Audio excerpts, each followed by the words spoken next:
Welcome to Dope Check episode 18 with Ace the Stocksman, Tactical Rab, and the EU GOAT, Trey Zero. Guys, let's start with Trey today. How we feeling? What's going on? Exciting week. Talk to me. He's messed up the formation, Rab. Usually I bounce off whatever you say because you say something normal, and then I'm like, yeah, fuck yeah, that's cool. Beat us off then, Trey. Come on, pressure's on. All right. Well, yeah, no, it was a great day, great weekend of matches. I think we knew that was going to happen, especially from the Friday's Dope Check 0.5. I've decided I'm never wrong once again, just early, because there's a lot of teams that I said prior to these roster changes were still going to be the same or shitter. And guess what? We were right. The scam alert is heavy. Rab, what's going on? I'm buzzing, baby. The drama doesn't stop. You know the vibe. Some of the matches are good, some of the matches are shit, but the drama's here to stay regardless, baby, because we got some juicy stuff to dive into. We got players having absolute breakdowns on the timeline. We've got new rookies coming in, bringing the energy. So what I love about COD, you know, it wasn't that long ago we were concerned. Damn, Crim's about a step away. Scump's about a step away. Clay might be about a step away, although he's still here. Where are the personalities, you know? Yeah, of course. The likes of Trey stepped away. Exactly. Where's the personalities gone? You know? Exactly, you know, like you were on the Touch Grub thumbnails every other day. Exactly. Like, absolute pillar of the scene. Featured. Exactly. And then guess what? Pred comes along. Scrappy comes along. And now we got new guys coming into the picture as well and talking trash a bit of the League 1 week. Sensational content. Absolutely. Lots to talk about. Before we get into the some of the rooks and all that, we do have some other drama with Scrap talking about joining OpTic. Woo! And before we get into all the drama, guys, like, comment, subscribe. Make sure you guys like the video. We want to get this, keep it pushing, keep it popping. All right? But let's watch this video. I'm turning the volume master. Finally, we do have Scrap himself addressing some of the talks and combos happening, the narrative happening around him joining OpTic. We've mentioned it on this show before. So let's see what he had to say personally. A fucking major, bro. Why you guys always love asking me about OpTic, bro? You guys love asking me about that shit, man. Leave me alone, bro. Leave me the fuck alone. Leave me alone. I like my team, bro. My team's godlike. I want a fucking major, bro. I'm thinking about this year only. What's next major? Who gives a fuck, man? God damn. Who cares? I love asking me about that shit. Interesting reaction out of him. A little bit pushback to the chat. Rab, since we started with Trey earlier, Rab, how do you feel about his reaction to the chat asking him? I respect any premium Counter-Strike enjoyer. So typical Scrappy playing a real man's game. Pretty decent rank as well. That. Yeah, respect that. But yeah, I can understand why he's annoyed. I mean, I think it would have probably got to Pred last year when... But the thing is, it was different with Pred because everyone knew he was joining OpTic pretty much. Like, it was kind of a known thing. The contract was basically written because it was already going to happen earlier in the year. So when people were chanting OpTic Pred and people coming in Pred's chat saying OpTic Pred, like, I'm sure that it was a bit annoying because he was still on Surge, but Surge realistically were not going to be a championship contender last year. So he was just biding his time until he got the OpTic thing done. A bit different for Scrappy, right? Because there's still... Toronto have won an event this year. They're going to try and do so again the next couple of events. And Scrappy is hearing all this OpTic stuff that isn't really caused anything by himself. It's just because OpTic are looking at FaZe and they're thinking, well, damn, if we don't, you know, beat them with this roster, what the hell are we going to try next year? And you know how OpTic do, you know, they try and form every single super team under the sun. Obviously, Scrappy's going to be in those conversations. So, you know, he says, oh, I still like my team. Yeah, like, I still focus on winning. And I think that's true. But you can't deny that Scrappy hasn't thought about it. And it's not like he doesn't help himself exactly because he's just playing with his friends. But, you know, he does play a lot with Dashy and, you know, Pred and those guys. So he is kind of asking for it in terms of the conversations to be had. But I understand it from a competitor's perspective. Trey? I mean, it's a classic PR response, isn't it? You know, he's not going to be like, yeah, well, I'd love to join OpTic after this year with 2 more majors left in Champs. So, you know, he's not going to walk out and be like, yeah, well, you know, I've been playing with them a lot. I love playing with those guys, like my brothers. Wouldn't mind teaming with them next year, but, you know, I've got to focus on this year. No, I said, it's a very, obviously, I'd get annoyed of it too, but he has just got to focus on this year, especially where his team's at right now. They're obviously not the greatest in the game again. So he's definitely right about when people, you know, come in there, because I've been in his stream, and it is when you join an OpTic scrap, OpTic this, OpTic that, and you know he probably is just getting pissed off at it now because he's scrappy. He's a Toronto scrappy. He's Toronto scrappy to the end of the year, and that's not going to change, and it could potentially not change next year either. So we'll see where it happens. I'm a fan of his response. Obviously, it's recalculated. It's like kind of the narrative is brought back up because of that Zoom attorney where he was playing with, like, you know, Pred and Shotzi on the same team. So I'm sure a lot of people were getting a little excited to see that combo happening. I like his response, though. It's very professional. There's quite a few people that maybe could learn a few things from how he's handling it, how he's handling certain professional conversations. I think there's some responses.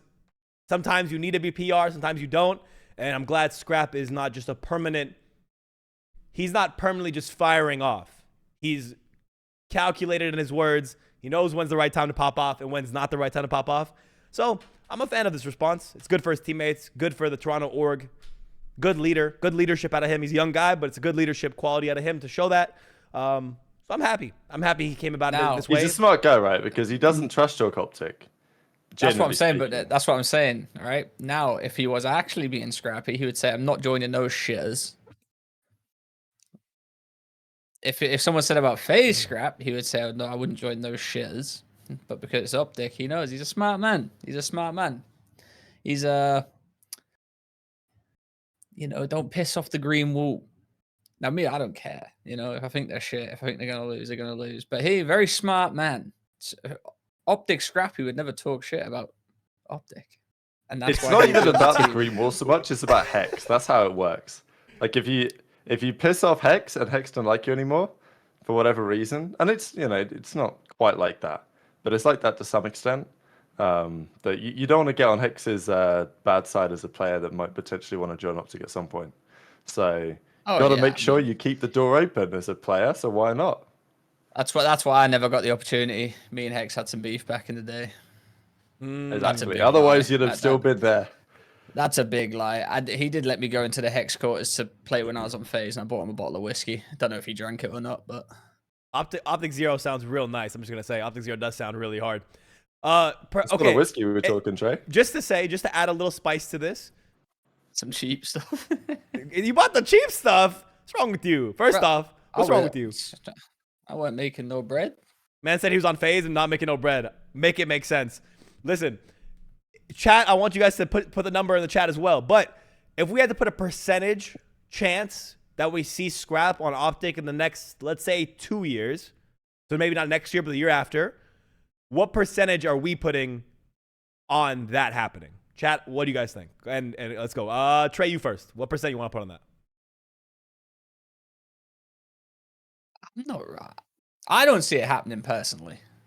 Interesting. 0%? Just for the pure fact of, like, just with everything going around, with the way the teams are right now, we're looking at OpTic and FaZe grand finals every event.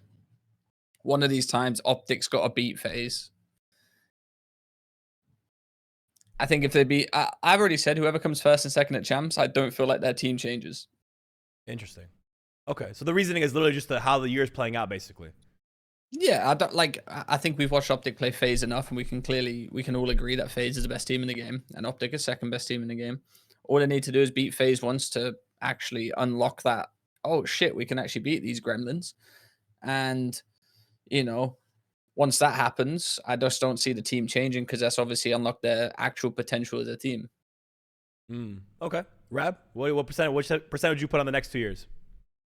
I think I'm giving it like 60%, something like that.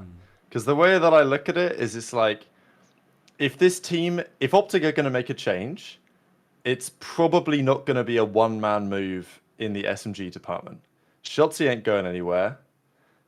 I don't think they would just trade Pred for Hydra as a one-man change. It's possible, but it's like, if OpTic are going to make a move, it's probably going to be one of the ARs, and the only sensible option that makes sense for OpTic to try and upgrade is Scrappy. So, like, if OpTic are going to make a move, Scrappy's probably going to be there. The debate obviously is which player they would remove. I know we discussed previously how a hypothetical scenario where Dashi and Scrap trade teams is, I don't think, impossible. Just because I do firmly believe that if OpTic drop Kenny, it will prove to be a mistake. The thing is, you don't want to drop Dashi either, but it's like, it's 4v4, not 5v5. It's still all hypothetical because we're not that far into the season in terms of we've got 3 more events to go. We're basically halfway through. And if they were to, beat FaZe, because I think FaZe will have some sort of slump at some point. FaZe's slump is like second, but I think that they will probably not play completely indomitable COD from now to the end of the year. So I feel like OpTic will be able to get one over on them at some point. But it's interesting. I think in the next 2 years, I might even say it's higher than 60% in some way. But I think we'll stick with that. I would say I'd say 0% for the next year, but I do agree with you. If you drop Kenny for him, I think if you put Scrap on that team that is just so kill orientated, that it will actually make them worse. I'm gonna go with 90%. Take a real big shot here. I think if OpTic don't win, the only way it changes is if Dashi is on a team with OpTic the next 2 years that wins an event. If they don't actually win an event in the next year, including the next game, they don't dominate for some span of time, I think the Dashi experiment they need to move on from that, personally. So I think Ken will stay, Scrap would replace Dashi, and then that would become the OpTic super team, which in essence really is a team formed just to beat FaZe, which is kind of insane to think about. But I'm putting but every the chances team at 90%. did this after Cold War, and it basically worked, huh? It did. It did work. Like in Vanguard, everyone beat FaZe in the finals. That's true, but I mean there's more factors to that. That's a whole deep discussion of like game factors, how the game played out, maps, and all that stuff. But I don't know. In my opinion, that's the only logical conclusion with this year. 90% of OpTic cannot beat FaZe by the end of this game. I think it goes up to 90% at that point. So pretty high chance. But we do. The other question before we talk about the second Scrappy drama, Yeah. just because I thought I'd address it now. I know there was some debate from Octane and the guys on the flank yesterday.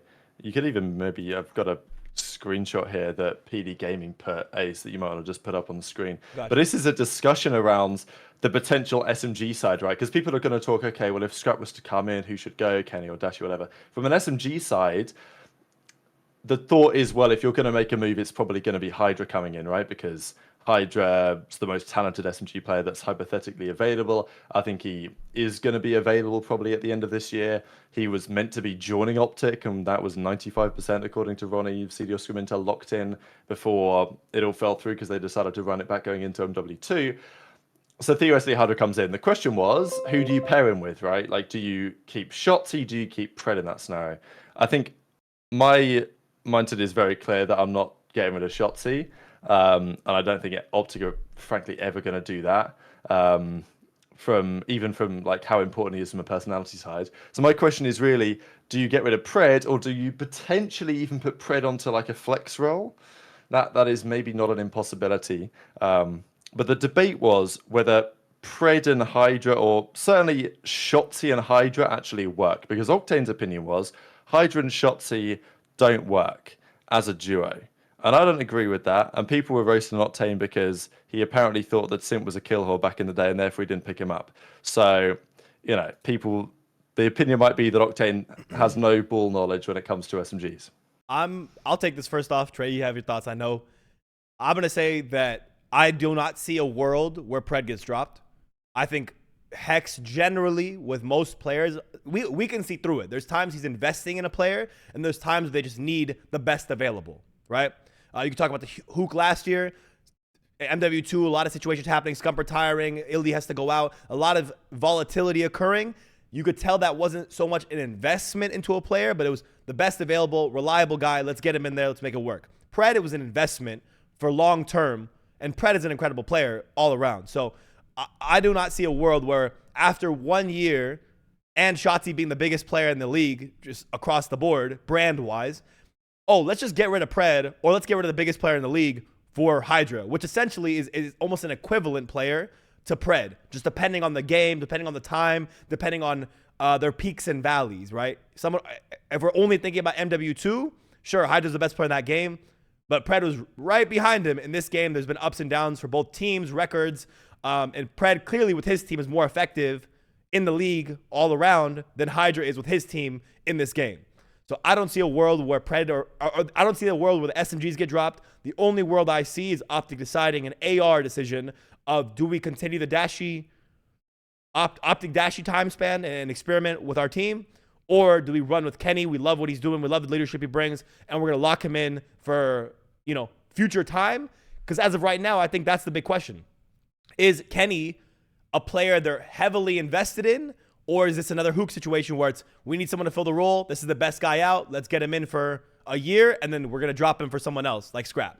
That's kind of my big if, ands, and buts about what could happen with OpTic going ahead. I think the only person safe on OpTic is Shotzzy.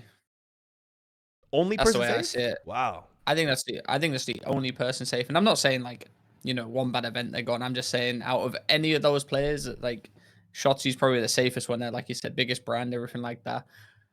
I do agree that OpTic would invest into Pred. I'm not saying they're just going to pick him up for 1 year and we didn't win, we're going to get rid of him. I'm just saying the only undroppable person on OpTic to me is Shotzzy.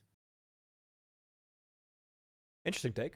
Interesting take. I mean, I think this is one where we have to, you know, agree to disagree. And also the time, the next couple majors is going to determine how it all plays out. So we just got to kind of see what happens with OpTic, how they play, if they end up beating FaZe or they get slammed for the next 2 majors. That's going to determine kind of what happens after. But more drama with Scrap.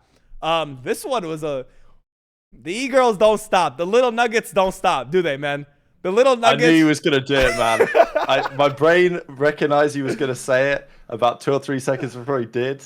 Bro, the nuggets up, don't The stop. Nuggets are back. Oh my god, what is this? What is this top channel we think you're like, Ace? Who is this live one? channels. I don't know. Do we click it? No, do no, some no. research, Relax, huh? relax. We're gonna watch this clip. Apparently, guys, the drama is, and I mean, you might see this in the new Tac Rap video pretty soon.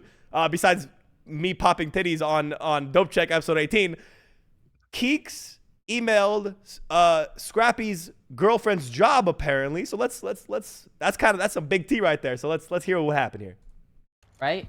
To email someone's employer, but someone then goes out of their way, right? To email someone's employer, all right, and get their job taken from them. That's when it's like, all right, we're on some weird, sketchy ass shit. You know what I mean? We're on some weird, sketchy ass shit. Right? Is that weird or like?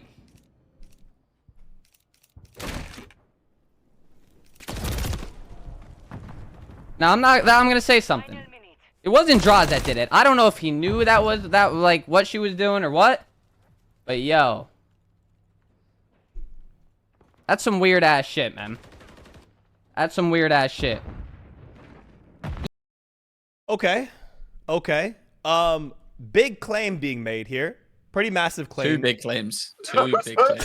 That's right. Oh my god. Two big. Don't make me click it, okay? Don't make me click it. Flames. All I right? can't believe this guy didn't even go full screen. He just 2 let them sit in there at the bottom. humongous, 2 gigantic claims have been made there. Bro, it's the okay. It's Temp, Purge, Colt, and Yiddies. What do you want me to do, guys? I know mean, ball. you could have full screened it. I was trying to focus That's on the drama. crazy, Instead, I got right? 2 huge, gigantic Brother, issues. hey, whether it's COD or it's 2 big problems, I know ball. That's all it is. 2 basketballs, COD, it doesn't matter. I know ball. End of story, okay? Focus up, lock it in. No roster change needed for that duo, let me tell you. Wow. Holy. Holy. Yo. Okay. Listen, guys. Big claim being made What are we here. talking about again? Yeah. We gotta lock it back in. Big claim being made here by Scrap. Do we think there's truth to it? Do we think it's maybe he's just kind of rumor milling right now? What do we think about this possibility here? Right, he's going next level. This is this is taking it to the next level. I wonder exactly when this might have happened, just because the drama kicked off at the end of March after the major, so theoretically we're talking about it then. Scruffy wasn't really gonna say it, and then he just decided to say it anyway. That you know, maybe Drazah wasn't aware that theoretically Keeks got in touch with Darien's employment to try and get a fine. I don't actually know what the consequence is, because the way Scruffy talked about it, you know, got pretty serious. Obviously, Darien found out about it. I don't know. To me, Trey, this is liable to go next level. We've been talking about it before. Darien and Keeks, they're both going to be there live in person at Toronto. We're going to have that Toronto FaZe game. I think the fisticuffs are coming to play. I think the handbags are coming out. When does that photo get released that we have of that? You know, that one from Yeah, I don't exactly know when. Let's stay tuned. But yeah, for sure. I like that. What do we? I don't. So what, No, what do we It's just have? in the no. main chat. It's not a photo. It's Oh, Yeah, okay, it's not okay. a photo like that. It's a graphic. I'm just wondering when that gets released, because that's Oh, actually okay. going to be really fucking funny. Yeah. Okay, go ahead, Trey. Go ahead. Yeah, no, it's yeah, no, that's really weird. How we've started talking about, you know, it's gone from losing a game of COD to talking about people's looks to talking about being tied down to then emailing said job about, you know, I'm gonna assume it's about getting her fired or something like that. Seemingly that was the intention. Yeah. Yeah, Pretty nah, crazy. it's fucking weird. It's creepy. That's why I said, can we just keep it COD? But purely fuck it. Apparently not. We've turned petty. This is more I'm than team. petty. I mean, this is next level. I'm team Darien.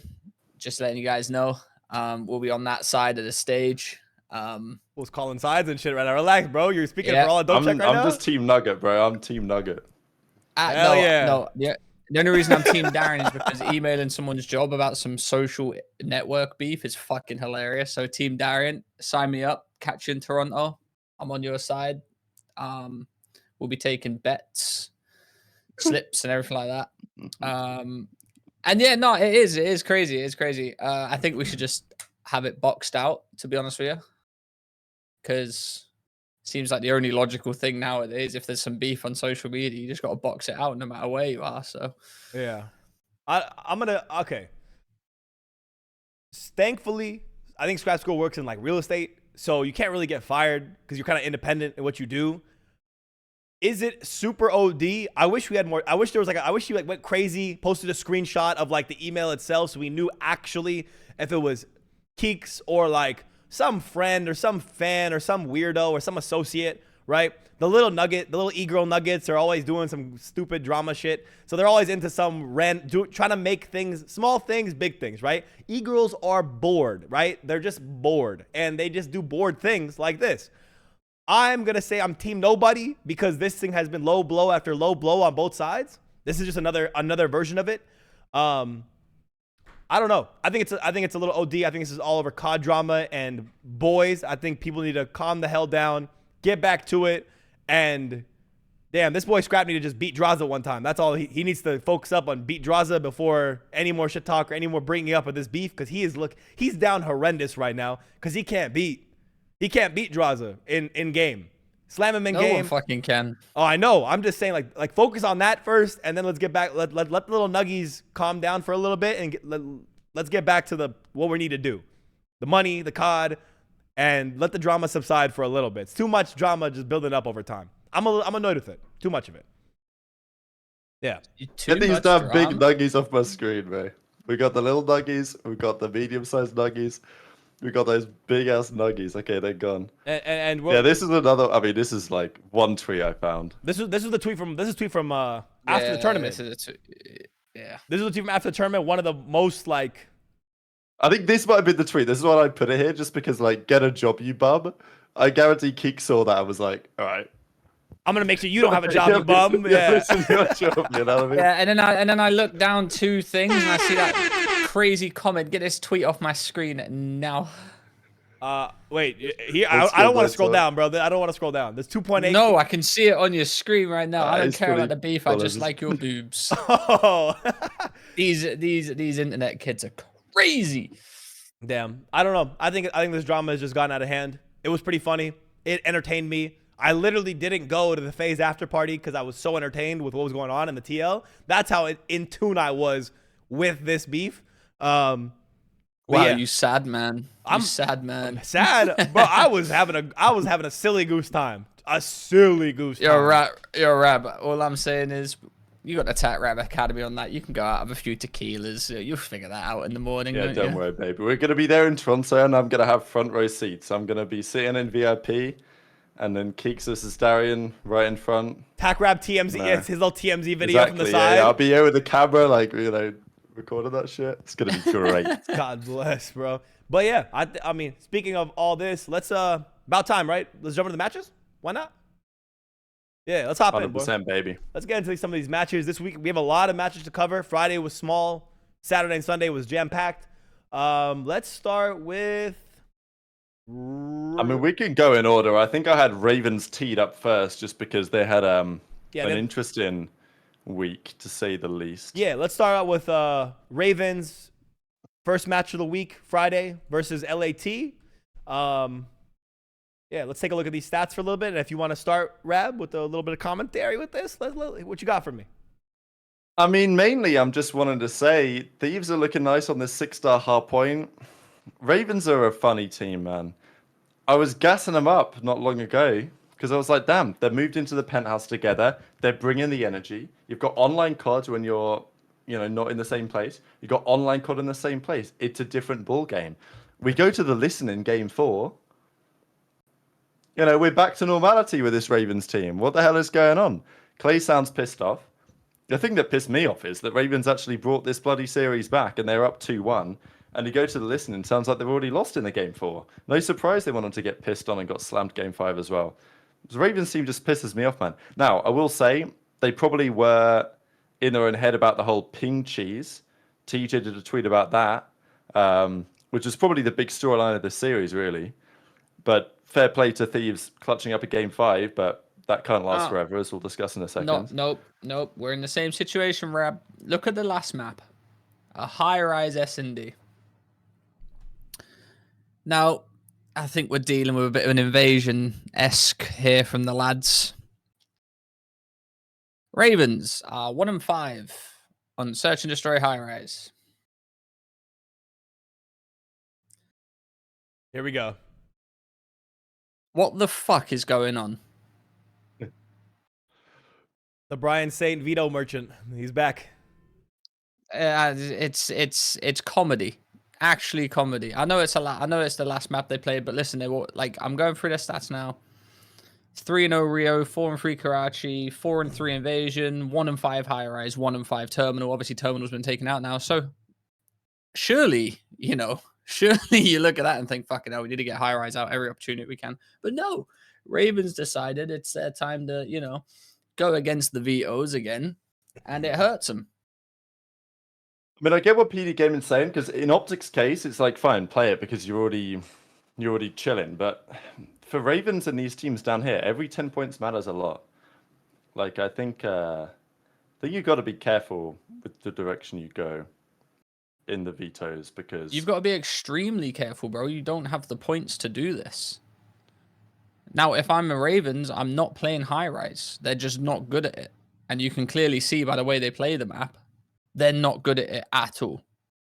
Yeah, I mean, I'm going to assume here that LAT probably banned Rio against them, Rio S&D, because they're 3-0 on it. So I'm going to assume that's what they got banned. And they probably, for some reason, they didn't choose high rise to ban, but they probably chose, I'm going to assume, right? I don't know. I'm going to assume they picked, probably Vito 6-star. I can try and find it, maybe. Yeah, if there is a Vito knowledge, yeah. Yeah, no, for sure. And my point, obviously, you look at the other team, but I don't think Ravens are in a situation where they can't just veto their worst map. They can't veto a team's best map. They have to veto their worst maps, because their worst maps, they're fucking dog shit at. They love testing map pool when they need the points, which is insane. This is not FaZe and OpTic where you're ahead by 150 points and it doesn't really matter. They're testing map pool against LAT, who's contesting with them to get in, to push up in the standings. It's kind of crazy. Yeah, so they banned 6-star Ravens and Thieves banned Karachi. So ReeaL was open? Oh, they played ReeaL. They played ReeaL again. Oh, my bad. I was unlocked right there. Invasion was open. But they could have played Invasion. That's my point. My bad. I was unlocked there, guys. My bad. But that's just insane. That's my point, Ace. It's another fucking veto masterclass from the veto masterclass of the team that played Invasion 8 times and lost it 8 times. High Rise, they've won it once out of 6 times. Surely you've got to sit there and think, lads, we're not very good at this map. I mean, we heard the reasoning from Clay before, where he said the reason why they would always even play, like, let's say, the Invasion, remember they were really bad at that as well, was because in scrims they looked really good. Maybe it was happening again. Maybe on 6-star in scrims they were getting absolutely bodied, and in High Rise all of a sudden they were good again. So they tried it again live in the map pool, and they have to learn again and again and again. What is that SpongeBob meme? How many times do we have to teach you this lesson, old man? That's literally what this is every time for Ravens, bro. PD just asked a question in the chat, which is a very good question. It says, Trey, what's the cutoff between we dominate the map in scrims, but we struggle in matches? When do you stop playing it? I've said this multiple times. My team on Vanguard, we were very good at bow cage hardpoint in scrims. Then we played it, I think we played it 2, maybe 3 times in matches. Maybe 3, but I guarantee we played it twice. And we got a 100-point club both times. That's when we sat there and said, we are not very good at this map in matches. It's too hectic, and we're like different game in matches, you know. Like, bro, scrims are scrims, bro.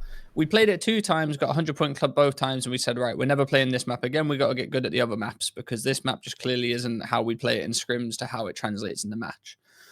Now, if you're asking me if I'm 0-7 on an Invasion hardpoint, would I play it again because I've just 100-point club the team in scrims on it? No, I wouldn't, because clearly we're not very good at it in maps, in actual matches, which is actual matches, like Rab said, are completely different, like 1,000,000% different. Yeah, was Clave in there? That's the question, actually, because his camera weren't on, and so Clay had those "I'm not there" comms, didn't he? He had the fucking "I'm pissed off" comms because I'm nowhere near the team. So maybe there was part of that. But this was a bit cheese to me because, okay, 20 ping, it's 20 ping. Like, it ain't great, obviously. I didn't see the screenshot. Apparently, Clay tweeted a screenshot of maybe, like, but I didn't see it before it got deleted. There is a screenshot of it. I don't know if I saw it anywhere.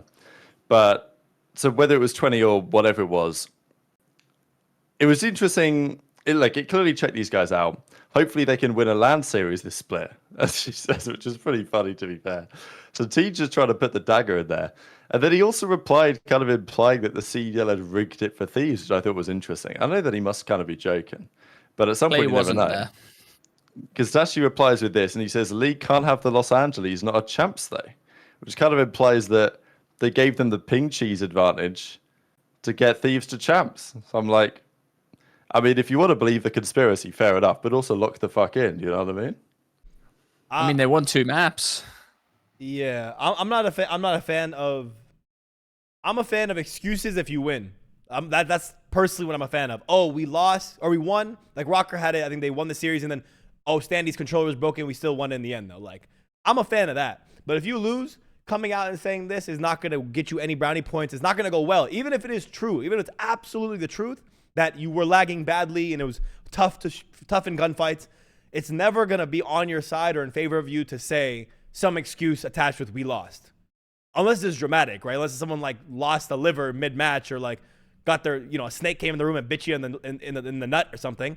There's no really excuse that's going to be good for you. I'm just saying. Yeah, this implication that the league is rigging stuff, I don't know. TJ's just faded. He's just saying some shit on the TL. Just kind of riling up the TL, I think. In this case, he's pissed. I don't know. They had a chance to win it. Fellow apparently said Clay wasn't there. Oh, okay. So, and this is my point. This was my point. Like, this was my point prior to them even getting the thing. Like, remember only 2 of them were there, Rab? Only 2 of them were there when they were complaining, saying that they haven't got a facility, and only 2 of them actually went there, and then they go and play there, they win the match there, and then Clay goes again. I also think Clay's dealing with maybe other housing stuff, maybe in Texas. I'm guessing that's what it is. I don't really want to speculate. I don't want to criticize Clay for not being there, and then have something that's actually like, that's happened in his personal life or something that's affected it. But at the same time, you know, 10 points were important. You know what I mean? So unless wanna, it was something serious that demanded his attention, I think like, you know. I'm gonna add to that. We also saw how effective they were when they were all in the same place. They were like a really effective team when they were all together, and the vibe was completely different. The comms were different. The gameplay looked different. Gwyn had a record series. Like, when they were all in the same room playing together, we saw unequivocally the team looked better. So, yeah, hopefully nothing was problematic with Clay. Everything's okay with him. Hopefully it's nothing too serious. But, you know, we got to get you back, get these guys back in the same room as fast as possible because they need every point right now. Every point is necessary. You can't let things slip by, or else your champ spot might slip by too. So it's really dangerous right now what they're doing. Well, that's my point as well. Like, they all complain saying they're not in the same spot like every other good team, and then they get the opportunity to be in the same spot, and they're still not playing from the fucking same spot. So like you're not helping yourselves. Like, what are you complaining about? Yeah. And also that probably contributed to the ping. You know, just if Clay was back in Dallas or something, then it's probably going to be ping issues. And I'm not saying the CDL's perfect on this shit, but, you know. Playing in a late team's not fun, but all I've ever heard about is, you know, them complain saying they're not in the same spot. They get the opportunity to play in the same spot. Motherfucker's still not playing in the same spot. Yeah. And bro, this game 4 against Toronto was criminal as well. Yeah, we could jump over to the next series too of the weekend. The day after, they had a follow-up series, which was, again, the must-win for the weekend was the LAT series, so it's unfortunate to win that. This was a lot more of a, you know, assumably going to be a really easy series for Toronto, but it actually was a lot closer than anyone imagined. I think it was a lot, like, it was actually kind of more back and forth than anyone really imagined it to be. Yeah, I mean, reactions, Trey, Rab, to the series? I can't say I'm massively surprised by the way this series went, to be honest. Like, it was, I think Toronto handled business as I thought they would. They bottled the search up 5-2 again. I know that Scrappy tweeted afterwards, like, oh, our search is improving. And what game you're watching, Sunshine? Like, you've been up 5-2 now twice in the last couple of weeks. They were up 5-2 against Miami, they bottled it. Up 5-2 against Ravens, they bottled it on the same map. Like, what's good? But they bounced back. The Rio, honestly, Ravens were up 100, and I went to the listening. I'm like, yeah, no way they're winning this shit. Like, the listening was the same as ever in this online, whenever they're not together, basically. It weren't the same. And Toronto did this before. They did this against Vegas back at the major when they went down big and then they brought it back with some impeccable rotations. And I just felt like they were going to do it again. Probably the big story of this series was Envoy having a big bounce back, especially in the hard points. But now the kind of attention shifts to Jimmy Insight, right? Yeah. I'm not going to put too much pressure on Insight or even Envoy's play in this series. Oh, they came back against Miami. Okay, fair play. Yeah, exactly. So I thought they bottled it somehow. To me, this wasn't too big. Ignore me. Yeah, that's fine. It's too big of a deal, I think, to think about Envoy's bounce back. It's good for his confidence, right? I'm a big proponent of the confidence in challengers or confidence in a series. Envoy needed this series just to get back in rhythm. Plus 21, big series out of him. The Karachi, I don't know what's good with Ultra's search and not. I don't know. They just look sometimes great in search, sometimes really bad at it.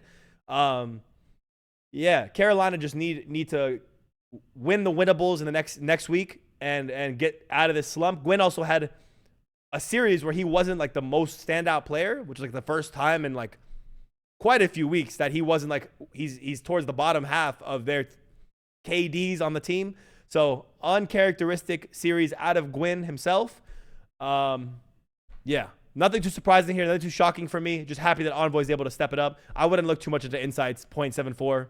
Not really relevant to me too much. Not putting too much weight on it. Trey, anything? I don't know. I agree, but then I'm on both sides because, you know, we look at Envoy had his slump, and I'm not saying he's out of his slump, but he picked it back up. But Insight's kind of going the same way Envoy was, no, with the same KDs and everything like that, if I'm not mistaken. Yeah, he's been getting pissed on for a while now. I mean, look at Major 2 just out of interest. Yeah, Major 2, 0.95, 65 Slayer rating. So generally, not too great right now. Major 3, not too different. Actually, lower KD and a little bit higher of a Slayer rating. So he has been in a bit of a slump here. Major 2, Major 3. Yeah, and I'm not scared because to me, Insight is a slower AR. He just needs to be a slower AR again because I'm pretty sure in the series against Ravens, he had the most deaths, which is crazy for someone as slow as Insight. Insight to me is probably the slowest main in the league, and to have more deaths than fucking Kleenex is crazy to me. Honestly, it really is.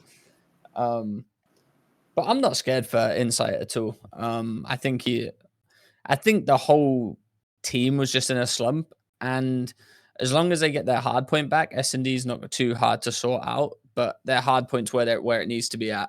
And that comeback versus Ravens just proves how good they actually are as a team. Especially with, Envoy slump. And I'm happy, like you said, I'm happy he's out of it. Someone said earlier that he's plugged his controller back in. No, maybe he's just got used to his new controller.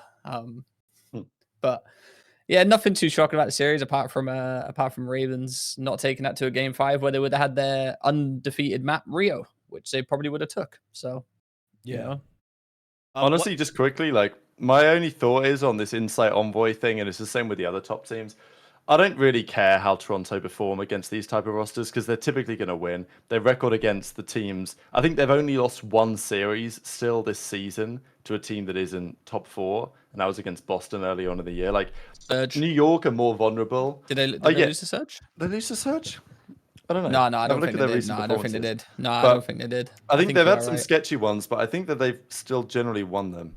The Yeah. game, New York are more vulnerable against the worst teams. FaZe, OpTic, and Toronto tend to handle business. All I really care about is when they play FaZe, what happens? Like, because in the same way that Pred has had a rough time against FaZe this season, if Envoy and Insight are just getting pissed against FaZe, like that's the relevant stat. Like, I don't even really care what happens in these online games for some of these players. Shafy just put in the chat. Shafy just put in the chat that Ultra has not beaten a top 4 team since stage 1. Is that true?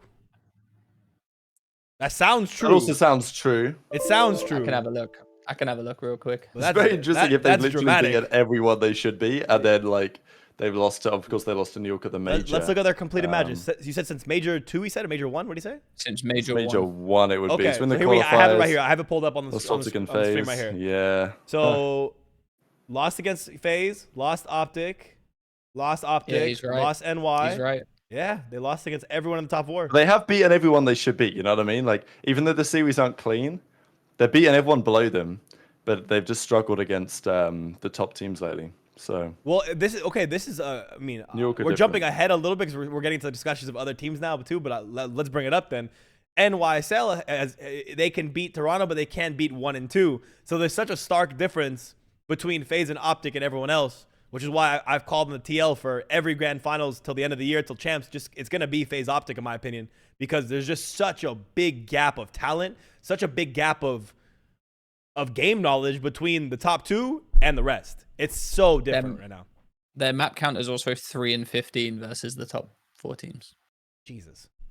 Damn, that's really bad. That's goddamn really horrendous. fucking bad. Like, That's fucking horrendous. I mean, that FaZe series was. I tried to keep it together right there, and I couldn't even keep it together. Like, that's bad. Yeah, I don't know. There's not much you can do. All you can do, I think the big hope that Toronto, Ultra, and even some of the higher class, low rate teams, let's say like LAT, Rokkr, even Seattle now, your advantage is new maps. You should try to learn these new maps fast as possible. They're quite mixy. Try to learn them faster than FaZe or OpTic or even New York, and play them as quick as possible. Get your points, because that's the only way. I don't think you're going to see Seattle suddenly get great or Rokkr get suddenly so super great at like the Invasions and the Karachis. Where you're going to find these advantages is going to be on the new maps where everyone's kind of on the same fresh start, and there's low reps for everybody, and you can kind of find a scrappy win. I think that's the only way for a lot of these teams to beat the top 4. I just need Insight to start turning up in search again. Like, if you look at the search numbers, actually just look at this, right? If you go search and destroy, look at major 1 for Insight. He had a 1.6. Like, Damn. I'm not even, something like that anyway. Yeah, you're right. 1.6. Look at his stage 2. It's like a 0.8 or something. It's crazy. He literally dropped off more than 50%. Less more than half. half. Right? And then Major 3 is kind of similar or something. Same thing. Because Insight's he has been such a dominant search and destroy player. Like Scrappy, I know people said this earlier in the chat. It was actually quite interesting. Like that if OpTic was to be, S&D, right? yeah, exactly. Is Scrappy is not yeah. a particularly good S&D player. Maybe he's like Octane in some regard, but also the same is true for Kenny, right? Like if hypothetically OpTic was Scrap and Ken, they might struggle in search. But even looking at this team, like they need Envoy to turn up in the respawns, especially in a hard point. And if he can do that, they can compete again. And they need Insight to turn up in the search and destroys. Like I think that's the two key things I'm looking for.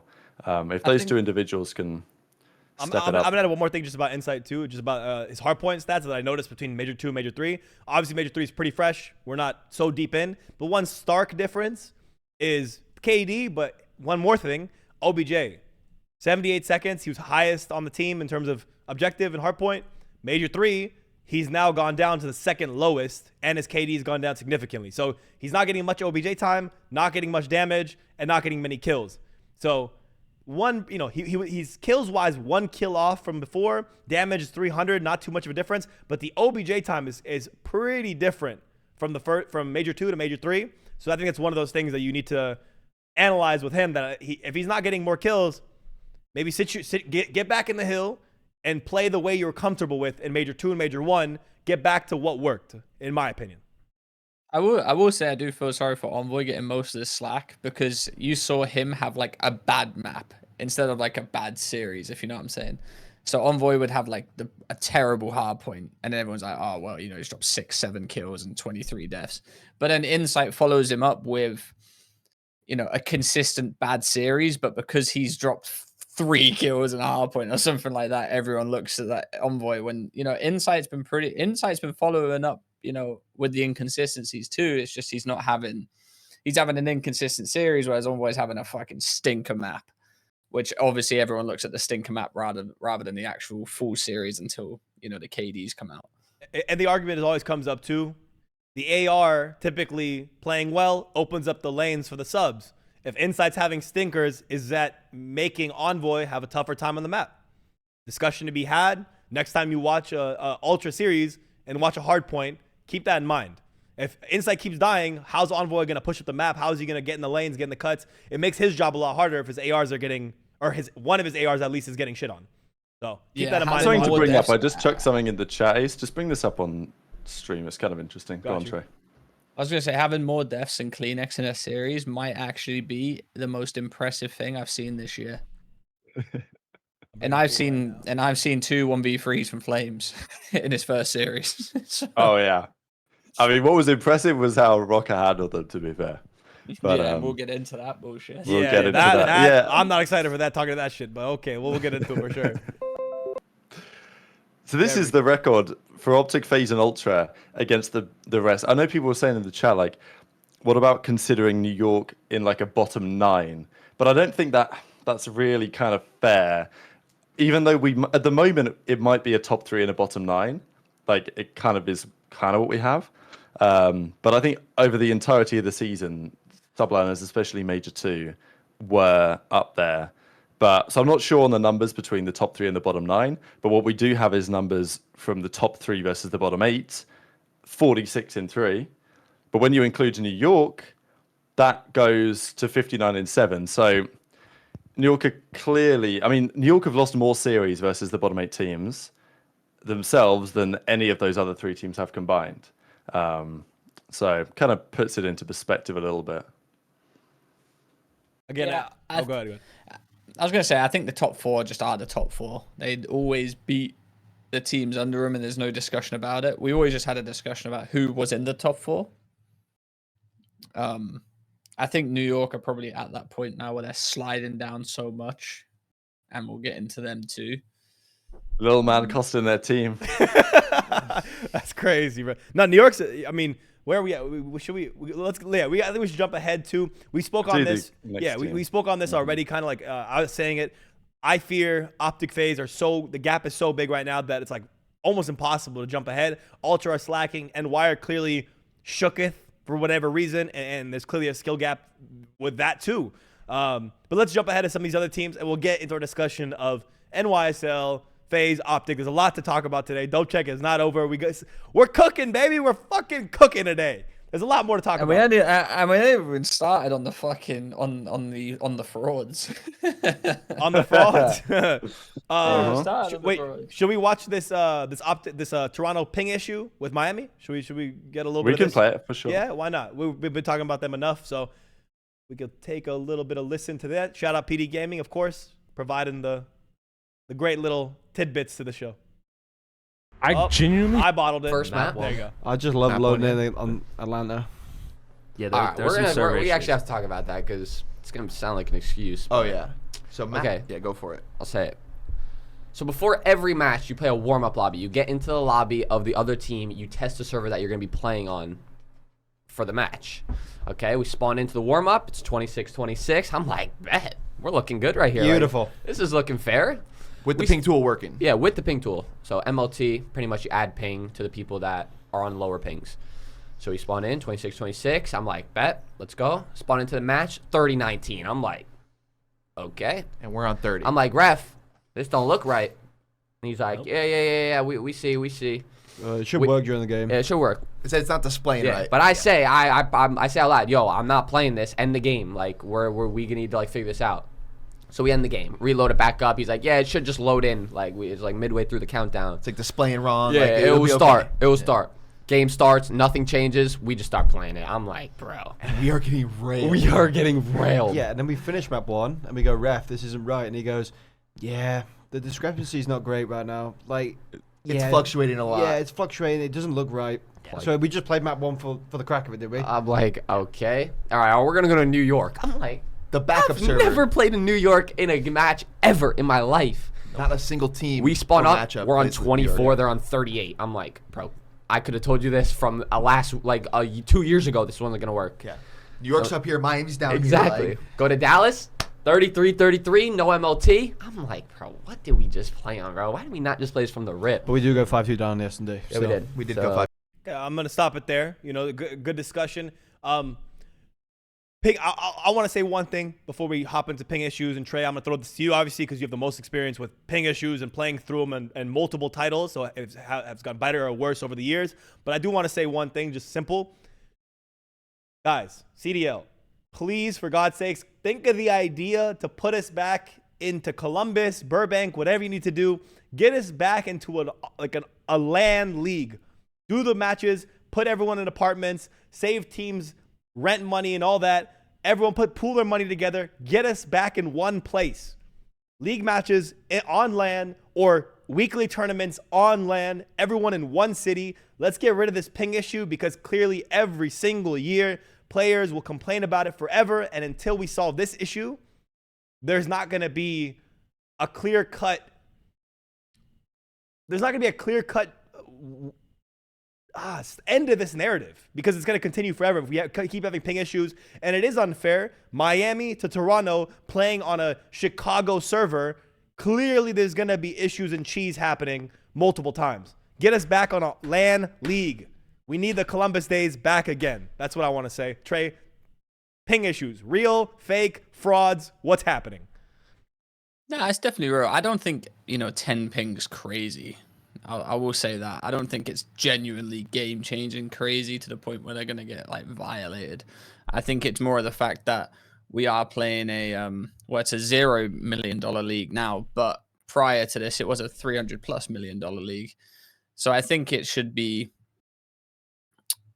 I think it genuinely should just be fair, just on the player standpoint. I'm not saying that playing on 10 ping more isn't going to affect you. Personally, I don't think it's going to be crazy. But I just think it should be fair regardless. That's what I think. Do I think 10 ping's going to win you or lose you the game? Personally, I don't think so. I mean, that's just me though. You guys can disagree and whatever. That's actually crazy for a pro to say this because honestly, if you listen to the pros, they'll tell you one pings that do, oh my God, I was on 24, he was on 25. Holy fuck, that's why I lost this gunfight. Are we not talking about like we didn't used to play like 2K tournaments against the Spanish, or like West Coast to East Coast, and East Coast still beat the West Coast on their host. Like, 70 know, ping, I think 80 that- pings, yeah. yeah, I'm not saying it's not fair. I'm just saying I don't think it's that crazy. I also do believe that added ping generic, added ping bullshit, like that needs to go too. I think that is the most fakest thing It I've seems seen. hella for gays, like It's 'cause- so like for someone to add ping to you, like in a game, is just crazy to me. It's essentially like someone booting you offline. I don't trust that it gives you the right amount of ping. Nah, Like, I don't know if I have an if they're interesting trying to give question. you 15 more ping, will it? I don't know. I have an interesting question for you, Trey, about Call of Duties in general. In your opinion, which Call of Duty game had the least difference between pings and it was the most true to the game online? Do you know what I'm trying to say? You've played a lot of CODs. I've played a shit ton of COD. Yeah. Which game was the most true online? I'd probably say more of the newer ones, Hmm. just because obviously it's on like newer servers and whatever like that. Like you whack someone on East Coast to West Coast on like COD 4, yeah, you might get absolutely fucking sent to hell. Probably one of the newer ones. I think on a one that doesn't kill as fast as well. You whack someone on a MW 2019 with an MP5, like you might as well just chalk it up if you got more than 30 ping against them. Maybe like Cold War. Maybe in this game, to be fair, because you don't die insanely quick as well. The worst game for it, in my opinion, Yeah, what was the worst Advanced game? Warfare. Yeah, I was say, what's the worst game for it then? That game, oh my god! If you, like, I don't know if it was just me, Trey, but if you weren't on host in Advanced Warfare, you would. Advanced some Warfare crazy was shit would bad. happen, man. Advanced Warfare, nah. If you got hosted in Advanced Warfare, you were like Thanos. You were God himself, yeah. Yeah, it wasn't no, even close. nah. I used to host with like 6 download, 0.3 upload. I was sending people. That's pretty much where my career started. Just sending people to hell on my host. Great game, but bloody hell. Very interesting. I don't know. I'm curious. I don't know. The online cheese is always one of those things I feel like it's an excuse that's going to be there forever. And until we get a LAN league, until we get back in Columbus or Burbank or one of the studios and make it a proper LAN league matches and every tournament fully LAN, we'll never truly know. And there'll always be an excuse as to why teams win and lose games. And realistically, if we want to have international teams, we want to have teams in Miami and all this and have all the franchise league, we still need to be in one place to make it balanced COD. You can't, this home and away server cheese is problematic, and I believe it to be problematic. So, we got to fix that problem soon enough. And I just think the biggest problem about it is this ping tool they're using. Really and truthfully, like if you just said to them, like, listen, it's unfortunate your 4 players are from LA, these 4 are from Toronto. We're gonna find the best server possible for the average pings, which is what they do. And then if someone's got 15 more ping, they'll add ping to the other people. The add-in ping thing to me is honestly wild. Like it makes zero sense to me. Like it makes sense in the whole like, oh, it looks fair, whatever like that. But I just feel like it's just so fake. Like you're making other people laggy, essentially. I feel like the players would almost prefer it if they were like, all right, you know what? That's a neutral enough server. The ping difference is like 15. Let's just run it. Yeah, I feel like the players gets in their head about the ping tool thing. Well, that was my thing about like 10 ping isn't that crazy. Really, when you think about it. I don't know if I'm just being faded for that, but I don't feel like 10 ping is like game changing. Unless anyone in the chat wants to like, call me a moron. But 19 to what was it, 19 to 30? I don't feel like that's a crazy difference. Really. Imagine the ping tool doesn't actually do anything. It just changes the numbers. So it doesn't actually add any ping. It just pretends to. And I think, to PD, to PD, sorry, I was speaking about the first one where he said it was 19 to 30, not the second one where it was 19 to 39. He said like 24 to 38 at one point, which is like 15. That was on the second server they tried. I'm pretty sure the New York server. Okay, yeah. I like the thought you had earlier, Trey, which again I'm gonna say for anyone in the chat who's played game battles, who's played even this COD, if you've ever played like just 8s, for example, you find times you're at 40 ping, 50 ping, 60 ping, and it's not that bad as compared to old CODs. It really isn't that bad compared to like BO3 back in the day. BO3, when you were playing an East Coast guy, it was fucking hella hard to get kills when people are wall running and jumping off and just frying you. It's a different universe. So I think we either stop complaining about it. Ping shouldn't be a conversation that much anymore. Sure, there's lag spikes and what it may be, but get us to a LAN league, baby. Get us to a goddamn LAN league as fast as possible. It's about time we have to get this out of the way. I'm not excited to talk about this, but Flames might be the truth, guys. Flames might actually be the GOAT, and he had to showcase it against my boys, you know? The fraudulent team.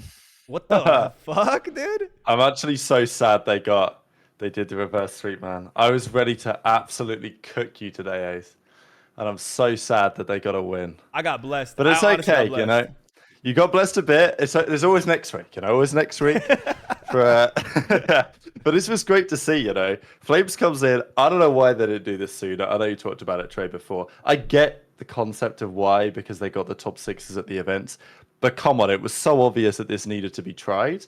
And Flames comes in and just pisses on them. I did chuck a clip in that chat, actually, Ace, the 1v3 at least, so we can probably just, I don't know, maybe you don't want to bring it up. But he did the first, yeah. I mean, both of them were bad, to be honest. Like, I could find you the other one if you want. I think they were both as bad as each other, honestly. They could both be bad. But, you know, you've still got to clutch it, you know. You can only do what's in front of you.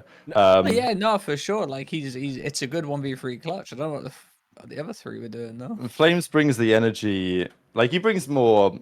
It just brings way more to the team in terms of pace. Like, this guy actually moves.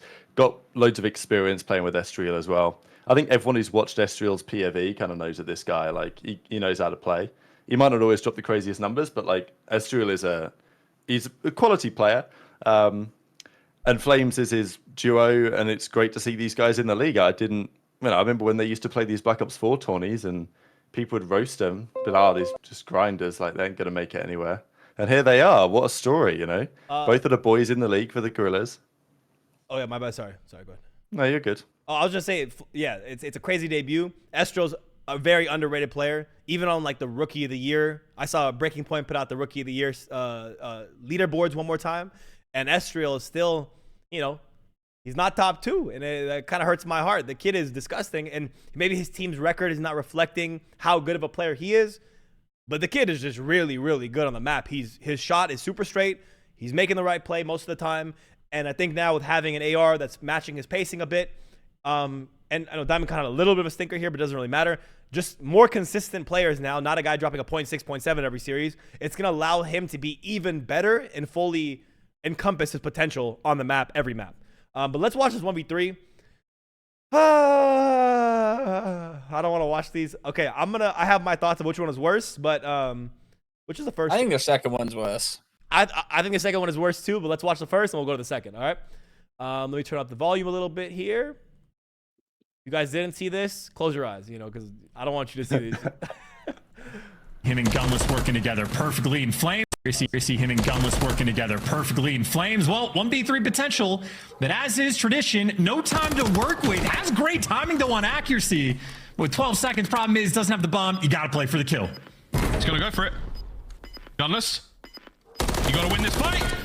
Damn! With a big round. All right, let's discuss this really quick. I think this first one is actually criminal, though. Okay. Like, it is. How the fuck did he let him cross? I couldn't believe it at the time, and it must have been a miscom because Gunless ain't an idiot. So why does he turn around? I'm just saying it's always the second guy's fault. I'm sorry, Lamar. It is. No. Okay. No, stop it, Trey. No, this is a rule. This is a Call of Duty rule. Why is Lamar not stood up looking through everything?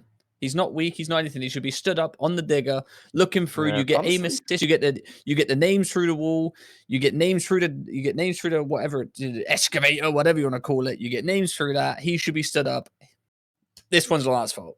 No. Okay, I'm absolutely not accepting this. I may reconsider my yeah. All right, go on. Let me speak because look at the mini map. I want to bring up fully the mini map as well. This is the start of the play. Okay, we have one dark, we have one tractor, we have one back ice cream, or like going to back ice cream basically. This is over. This is over. This is done. It should be. This is GG's. My blame on this one is gonna be Standy running through dark, gun down. Just see him in gun down, gun down, running. And they had not. And wait. And also before this play, I wish it was a little bit clipped a little bit before. They know where Flames is. You show this to any professional player. It's always a second guy's fault. Lamar is on a god head glitch and he's laid down on it so he can't see anything. This is by far. Wait. So wait. So then let's proceed. Right. This happens together perfectly in Flames. Well, here's where I think the issue lies. Watch what just happened here. Gunless peeps, but doesn't see Flames, and I believe he turns right here. 1v3. Do you see his arrow? Look at his arrow right here. This is it's fine. It's fine. You can break it down. I'm never gonna agree with you. Why would you not agree with me when I'm telling you the play? Because I'm telling you, it's still Lamar's fault for not standing up on a godhead glitch that you can see names through. But someone's watching his cross and then look at the arrow. Well, right as soon as Flames hits this, he turns away and Lamar's laying down playing his life for trying to play his life. And Flames get a cross for free because he doesn't get the call out. Why does Lamar need to play his life when he's on a god head glitch, the best head glitch in the game that you can see names through? Explain that. Because he thought he has someone watching his cross, and right there his arrow turns. They don't know whether he went through dark or he's pushed up, and God timing happened right there. That's why I can't say it's Lamar's fault. It's either, I think it's truly, and I'm not cheesing, because we'll watch the second one and you'll hear. I think everyone makes a dog shit play, bro. Like, I think, honestly, Standy, if I don't know the comms, I don't know what Gunless should do. But I think Gunless needs to hold that cross for a little bit longer. He must think, oh shit, that he could take bomb hit cut here and go A. Exactly. And therefore Gunless turns it around. Exactly. But like, Standy's got to comm something. Like, he's got to comm. I know you can't immediately see because they kill come and stuff. Listen, Standy's made it a 3v1. He's ran through dark. Yeah, he's ran through dark like this. I'm assuming Standy's going for another kill because as we do 2v1 situation here. As soon as the guy kills Standy, as soon as Flame kills Standy, Lamar needs to stand up. Lamar needs to stand up. If you're trying to tell me that any top 4 team right there, consisting of Cell, SIB, Scrap, or Insight, or anything like that, is not stood up on that digger or excavator, whatever you want to call it, then listen, I promise you, Cell is not laying down there. Cell was on that head glitch, looking through, getting the cheesiest of names through the wall. Drop accuracy, sign Cell. That's all I'm saying. I don't know. I'm gonna put this on. Let's look at the second one. I'm gonna put this on the other two. This one though, here's why everyone's in the chat. Wait, everyone's chat saying cousin cheese. This one though was a different story. You can't cheese away. This is why you're gonna know it's not cousin cheese. This is me just being honest, and you're gonna hear the truth out of me right now. Not cousin cheese. Ready? Okay, so this is the second one, which is insane. 2 1v3s by one guy in one map. Criminal. Everyone should be taken out in the back and beaten with a stick at that point. Okay. Nuisance accuracy hunts him down. Now a 2v3, make it just Flames. The second potential 1v3 for him. Pistol, gunfight, win. Check the bomb, get him off of it, and he does. The play's alive. Oh my god, accuracy of the runaround Flames! No way! Back to back! Okay. All right. Listen. Wait, miss this guy missing just a Lamar hater. I don't know what he's saying. Both Lamar's fault. Watch the play. Nuisance accuracy. Okay, I'm gonna put this to Trey first. Professionally played. Don't cheese me on this one. Whose fault is this in your mind? I didn't cheese you on the first one. You did 100%. Okay. No, you cheesed me by cousin cheesing me. That's fact. The cross is watched. It turned away. No call out. Go ahead. But we'll debate that one. Part 2. Godhead glitch can see through a tractor. All right, let's go. All right, this one. What happened here? 1v3. This is the mini map right here.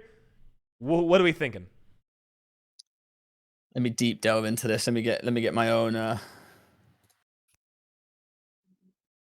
You want to start out? You want to say mine first? Well, I mean, end of the day, they know he's in there. Yes, they do know he's in here. First off, Standy should have just worked out, closed the door. There we go. That's what I would have done. We're on the same page. Thank God, Trey.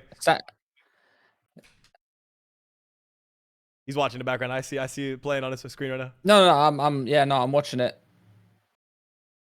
Standy's fault on that one, in my opinion. Just because they know he's in there. They know he's in there. You can only come one way. You close the door. That's what I would do. Agreed.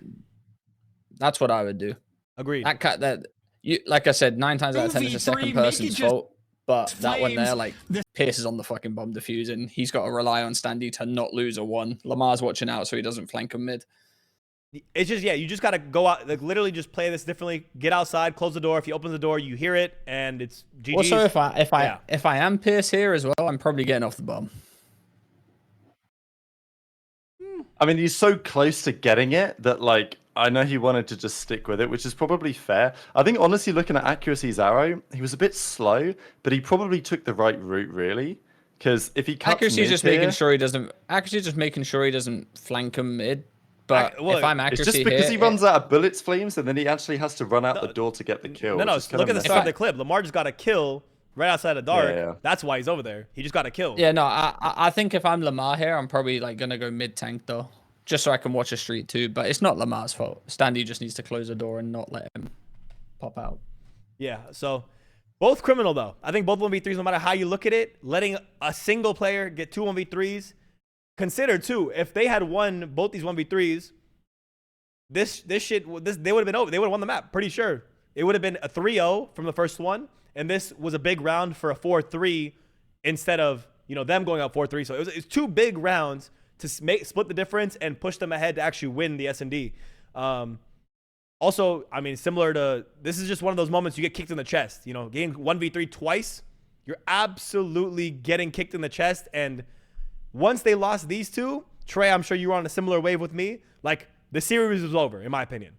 Once they lost 2 1v3s, I was like, bro, you're checked. It's like, you can't come back from that. Oh yeah, for sure. This is second map. after you get 1v3 second map, I was like, yeah, no, it's over. Even the first one, I was like, yeah, it's done. And then the second one, it was just, oh my god, it was criminal. Unreal, criminal. It wasn't just this. I mean, like, Flames was cooking in the other game modes as well. Like, he's been dropping cruise missiles, bringing the pace on the team. Actually looks like a good partner to DiamondCon, which is cool because DiamondCon can actually play a little bit more, I think, how he's suited to play, which is a little bit slower, more reserved. And it's working out well for them so far. I mean, they got the job done in the other series as well. We'll get into that one. Yeah. Let's jump into the other series with And the that was LAG. criminal as well. Don't do that. Yeah. Okay. I've been waiting to talk about this one. I've been waiting. Okay? It is time. I've been literally itching to talk about this since I saw the series. You guys can start because I know where I'm going with this.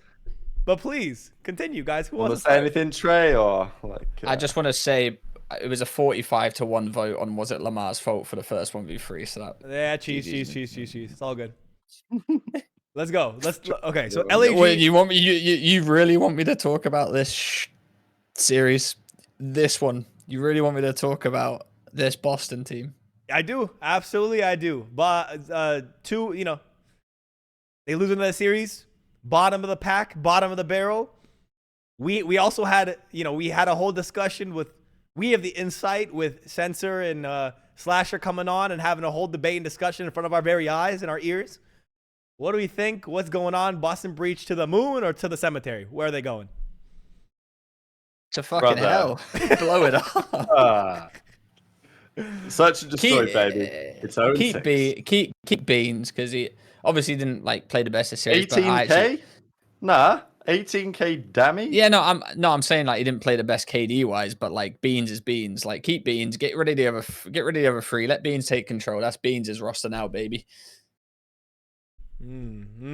Rap? They're not making champs. They're not making champs. You think it's done? Nah, no. This was a must win, bro. I have no faith. There's no way this team is making a deep run in a tournament. It's not even called the LAG coin anymore. It's called the Boston coin. They're down from 8th place. They're currently down 50 points. So that's actually they have the biggest split difference amongst the bottom 8 teams. 30 between 12th and 11th. All right, if they want to top, if they want to compete, they got to get rid of Pentagram maybe top 4 ASAP. You think Pentagram is? If they want to compete, I don't think Pentagram's the problem, but they ain't dropping Snoopy. They ain't dropping Barista. Well, I'll just say on Pentagram, he had one good map. Congratulations. Map 4, he was frying on this 6-star. was an important part of that. Reminded me of round 1 at the Snooker World Championship the other day, when O'Sullivan absolutely battered this guy Jackson Page 10-1. But in the one frame that he won, it was a 142 break. But then he was straight out of the tournament. So the same thing needs to happen to Pentagram. One good map, but that's going to be his highlight reel in the CDL, because this guy, he's not it. He doesn't know what's going on in Search and Destroy. That 1v3 they let Diamond Con clutch was absurd. The game 2 was arguably even worse. I don't even know what I'm watching in that game 2 Rio Search and Destroy. They go up 4-1, and then they can't string a couple of rounds together to save their life from that point onwards. Guerrillas bring it back. Boston make the weirdest plays in these rounds, man. Like, they literally had full bomb site control against Guerrillas in the game 5, and they just throw it away. They just push out for some reason. I don't know what they were doing. They let Flames have a kill streak, and then he called it in and got 2 because they both stacked up Tiki Hut for some. Like, I honestly, I don't know what their Search and Destroy coach is doing, if there even is one. Or maybe it's just impossible to teach those guys what's going on. I know that because Snoopy statistically is playing a bit better now, Ace, you can't roast him as much. But I will say that still, from an IQ standpoint, this is the bro, this is the lowest IQ SMG duo in the league. I don't give a fuck how well you're fucking doing. You're 0-3, dead last in the league. You're fucking. We had this discussion last time, Ace, about when we had this Rokkr discussion. Yeah.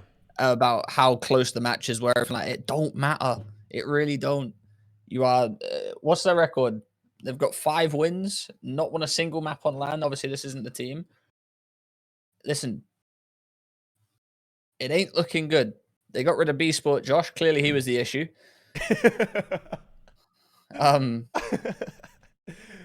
Yeah, he was holding the back big time. No, I can't take this shit serious anymore. I need to get a drink before I start going crazy, because this team needs sorting. I'll cook. From the bottom to the top, it needs sorting, because we've let Doug Sensamartin come here and handpick a super team.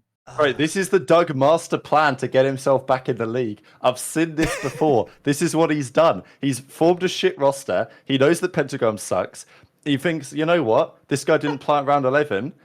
I'm bringing myself in, baby. Doug's going to talk to Dens, and he's going to say, I would have planted that bomb in that round 9 or 10, whatever it was. Get me in the team. Doug Sensamartin's back in the roster. He's winning champs. Run it up. Guys, that is something Doug would do as well, because he tried doing that to me on New York. Okay, so let's boil this down a little bit through and through.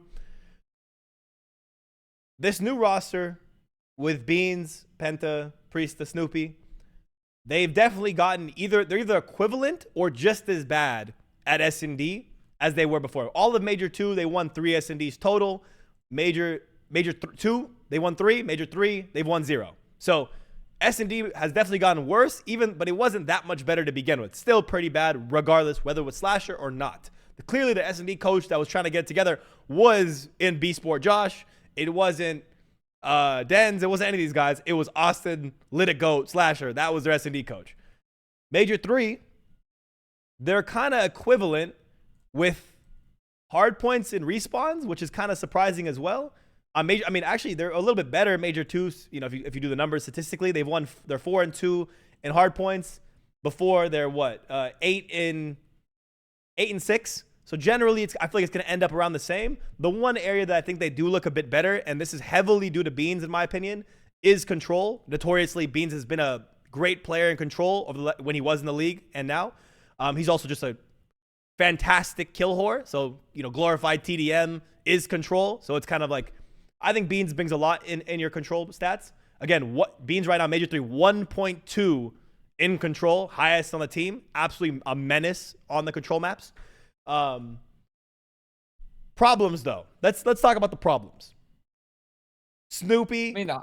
Snoopy is in S&D a liability. He's a bit brain dead when it comes to making the right decision. He's a good blood player, but if you're gonna successfully have a player like him, you need to have coordination. You need to have a lot more. You need an Austin Litigo doing the schematic of, all right, 3 players are a lot more.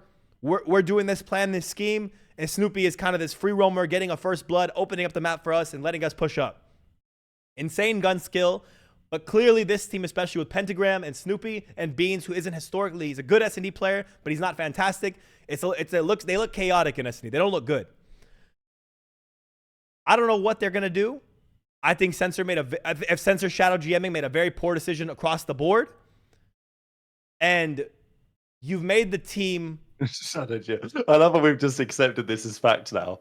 I mean, no, because he said it himself. himself. I know. What are we supposed to do? If he didn't say that, we couldn't say it with any type of fact. But he said it himself after us pressing him 45 times with his PR answers. We finally got the truth. It's just sad to see that this is where this org has come down to, especially because they're an org with a lot of money, a lot of support, a great management. It's very annoying to see this is where they've kind of end up. And again, I said it last week again. Free Priesta, bro.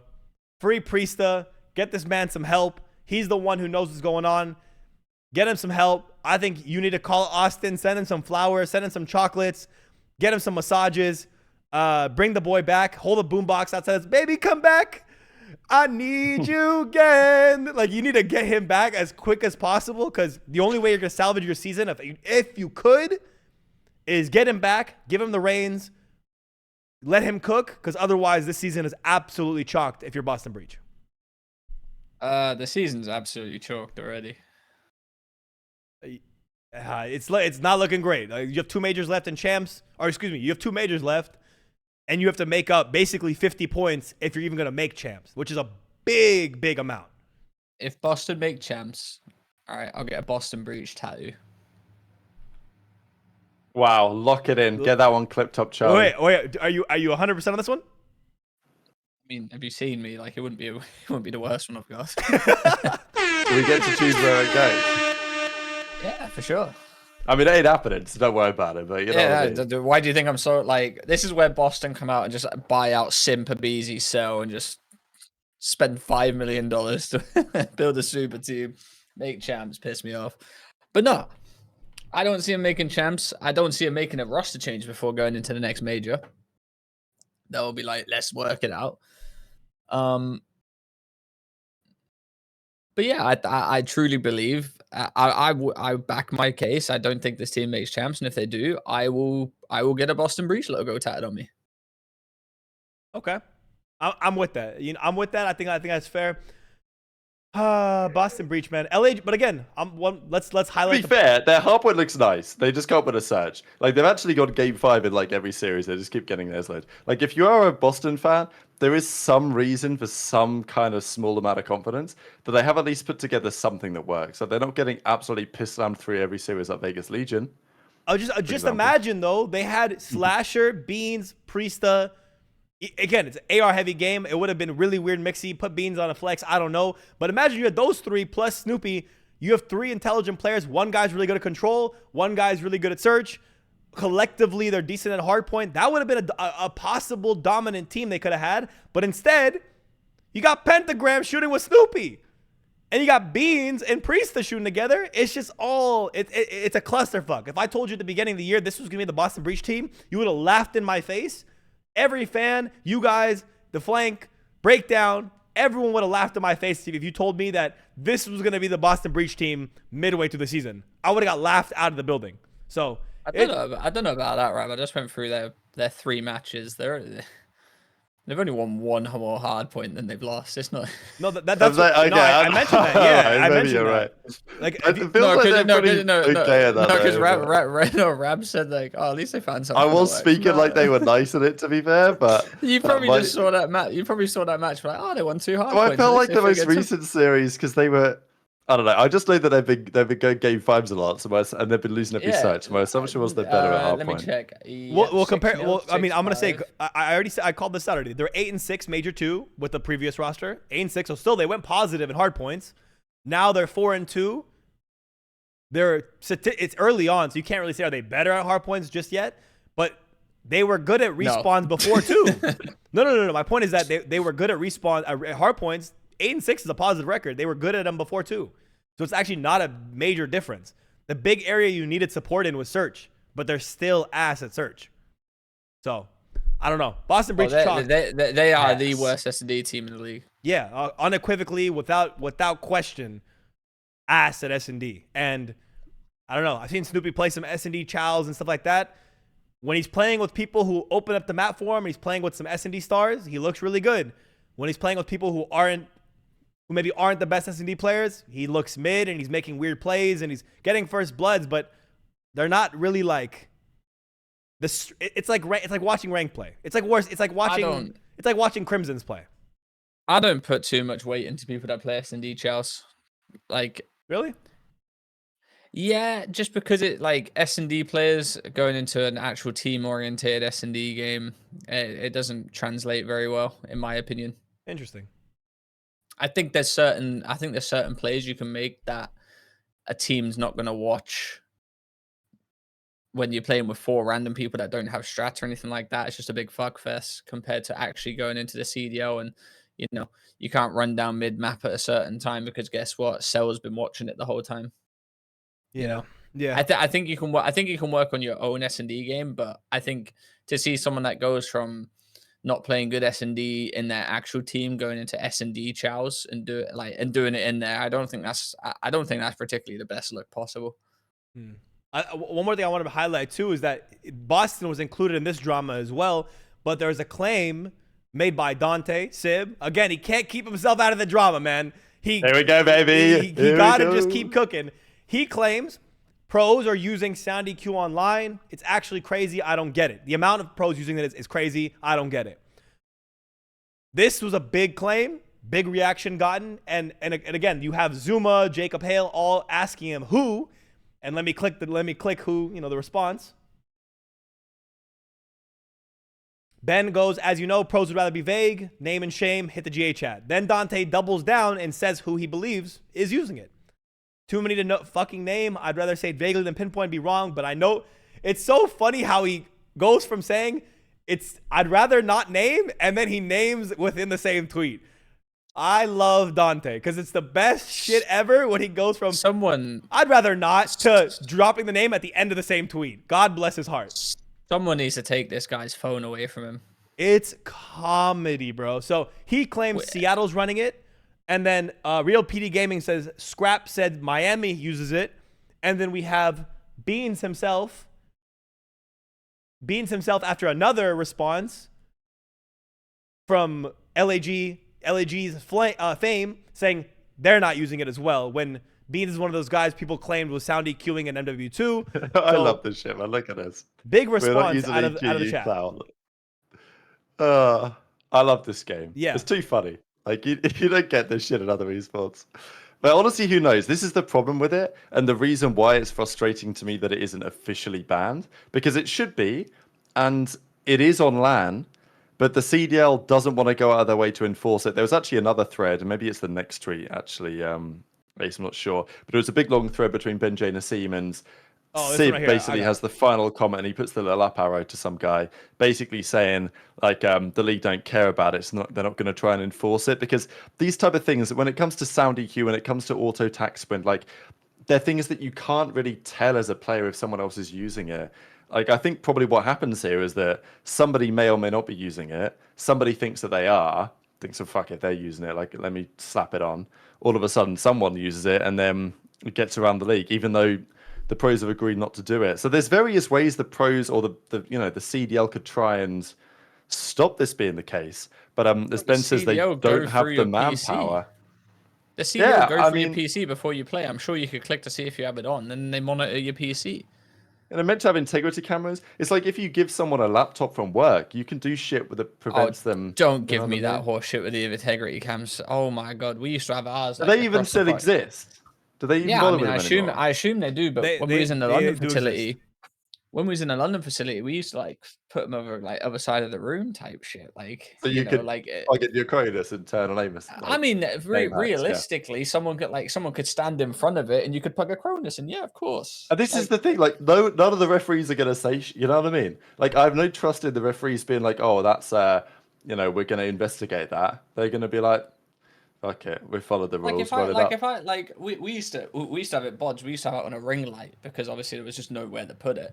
But like, if we put the ring light here, yeah, say, and then we put the integrity cam on top of it, who's to say, yeah, that like my coach isn't just going to stand in front of it for a second and then they, you know, I could put something in my PC or something like that. It's not really an integrity cam. It's just, you know, another, you know, something that they say they've done. Interesting. I'm okay. I have a perspective on this that's a little bit. I don't know. I think online everyone's gonna use every advantage they can. At this point, I've been thinking about it, and I think every team should use it. Even though it's GA'd, I think every team should just use it because you know other people are using it. At this point, just throw it on online, play with it. But here's the downside. If you're a Sound EQ merchant online, on LAN, you're going to get exposed. So yeah, have a good time, play for your 10 points, basically cheat in your S&Ds. Good on you. Do what you got to do. But when you get to LAN and you don't look like the same player, we're all going to know why. And you're going to be shit in S&D. Facts or facts, that's just it. We saw it happen at MW2 as well. Cheating, you got to tip it, bro. Listen, whatever it takes. No. I'm not advocating for cheating. I'm simply saying there's two routes. One route is we rely on the devs, we rely on the CDL to really go in there in depth, jump into the PC, make sure it's all cleaned up, which again, how much time have we taken to get any progress when it comes to maps, Activision, competitive, anything? So we have to be reasonable and factual here, right? That's not happening. Second half is you use it like everyone else is, and you get on an equal playing field with everyone else. Okay, but then the downside is on LAN, you're gonna be shit. We saw it happen in MW2. We saw it happen in MW1. We saw it happen in Vanguard. We've seen it happen year after year. So I think if it's in the league and people want to claim they're using it or not using it, it is what it is. Use it, but know that on LAN you're gonna get exposed, and that's You see players who clearly are much better S&D online than they are on LAN, and that's where a lot of these claims are based out of, right? You're a different player on LAN, you're a different player online. These claims all have basis, and we have a clip here from Toronto talking about Miami saying they're using it, so let's watch a quick minute of that as well. Thank you, PD Gaming, again, brother. There's not less on the line, but like people are sounding. Yeah, people. I'm not sounding. People are sounding. Half Didn't the we league GA had the thing. EQ. Yeah, Hello? EQ's GA'd, and then No? half the league has it you on. was put GA covert. last But you year, know what it too. is. But you know what it is. Put covert. All these the AMs get picked up, and then they just don't care. They've been using ATS. They've been using single tap. They've been using EQ, ATS. snaking, stair glitching. And they come in and they're like, oh. Oh yeah, I didn't know we can't do this. Yeah, I didn't know. Like, yeah, you do. All good, man. You do know that. Getting sounded with covert on. It's fine, because guess Insane. what? LAN cannot use it. Yeah, you can't use it on LAN. Bro, the route by Dill into Miami. Oh yeah, when Miami. We might I was have in to the. ask I texted Javi. I say, bro, you're sounding. He said, I swear I'm not. Just picked Javi, up. I know. Like, Do you think he just reads that? He's laying down, Just crawling spins I it. mean, I picked do up. like What flanking, the but I've never seen anyone take that route yet. I've never seen anyone take that route. I've never seen anyone. He is laid out outside of red, he looking is- top he red, is like. waiting for you. No, it was insane. And it's not like he got up and like, oh, I'm gonna check mid alley. No, He he got up actually and he's spun. like, just Yeah. Yo, He's like, oh my god, he's right here. I was like, like, yo, he's coming mid alley. I was like, maybe his teammates saw you. Like when you. So I'm going to cut it there just because it's very clear what they're saying, right? They're saying Miami in S&D is very much using it. A lot of teams are fighting for their lives, right? They're fighting for champs. They're fighting to make it up in the standings. It's kind of the sad part about COD Esports. We've had this problem for a while. At least we've got no snaking, but sound EQing is one of those ones that I don't know if there's a real way to take it out unless the league really dives in, and I just don't see that kind of action or prevention happening from the CDL, at least now. Maybe next year when we have more support, Microsoft and all that, but as of right now, I don't see the possibility of any changes coming for online COD. What do you guys think? Go get your 10 CDL points, didn't you? I mean, to be honest, like online when- COD is the most important, and I keep saying it. Like, you know, if the league hasn't banned it, like, yeah, for sure. Like, it's definitely worse off to use it. you'd be doing a trade. You were top 10. You need that 10 CDL points. If I ain't making champs, baby, you best believe I'm sounder on your ass. Like, so 10 points could be key, baby.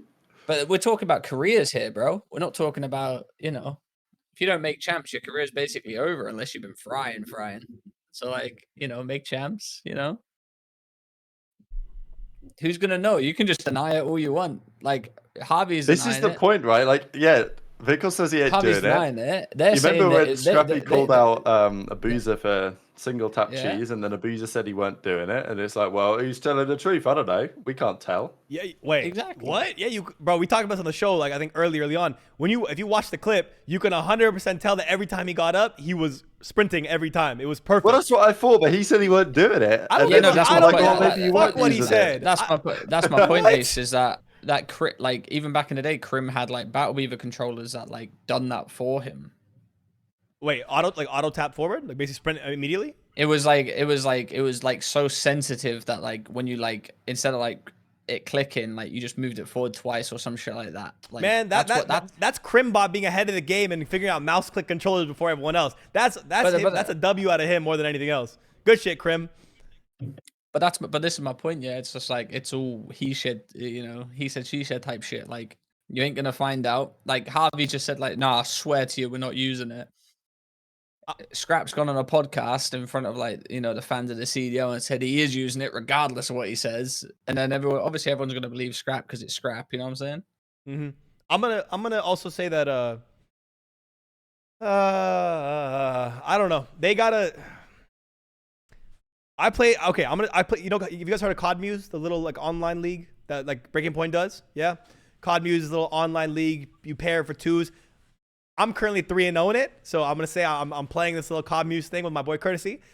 I was playing a match, and literally I was getting sound EQ'd, and for bro, the prize at this end of this is $300. Okay, if you win the entire thing, Hang on, let me lock in. Yeah, Yeah, it's literally It's $300. I'm getting sound EQ'd for the. It's not happening in ranked, obviously, but I'm getting sound EQ'd when I watch online matches. And I see some of these pros are running these routes and people are turning and reacting and all that. It's 100% happening. It's sometimes you don't got to believe what people say. You just watch what's happening in front of you. And secondly, like Trey was saying, like Rab agreed, people are playing for their careers, bro. A lot of these Call of Duty players don't have anything else. There's no, like, backup plan. The McDonald's application is their backup plan. There's nothing else happening. So you either make champs, you cheat to make champs, or you're saving your own career and at least looking like you're doing a masterclass in S&D online, because otherwise, this shit is over. The time span of a COD Pro is not very long. There's not many who've made it past 5 years. A lot of these guys need to do it, otherwise their careers could be chalked. If you're not sound EQing, I'm saying everyone should just do it instead of pointing fingers. Everyone just turn it on. Online, get your little advantage. Everyone is cheating, but once you get to LAN, we'll know who the true S&D stars are. We'll know who's actually good at S&D and who's shit. And yeah, you got your little 10 CDL points. Maybe you look good online, but on LAN, you're going to look like a different player. I will say, though, Spotify sounds fire with sound EQ. Like, that shit goes blasting. So, on the contrary, like, if you guys, want to listen to music louder, sound EQ works pleasurable for Spotify. It's going to just destroy your ears if Career as a cop hasn't already done that. Yeah.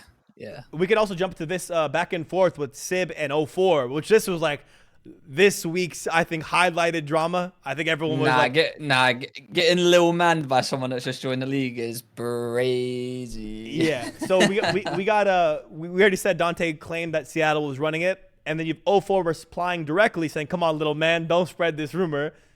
Everyone in the league says you're running it. Shit's already been spread. Y'all go out your way to stare glitch and run single tap. You think you're credible? The fuck not. And he doubles down by saying pros have been saying teams have been running it, so I'm not the only one. This exchange continues.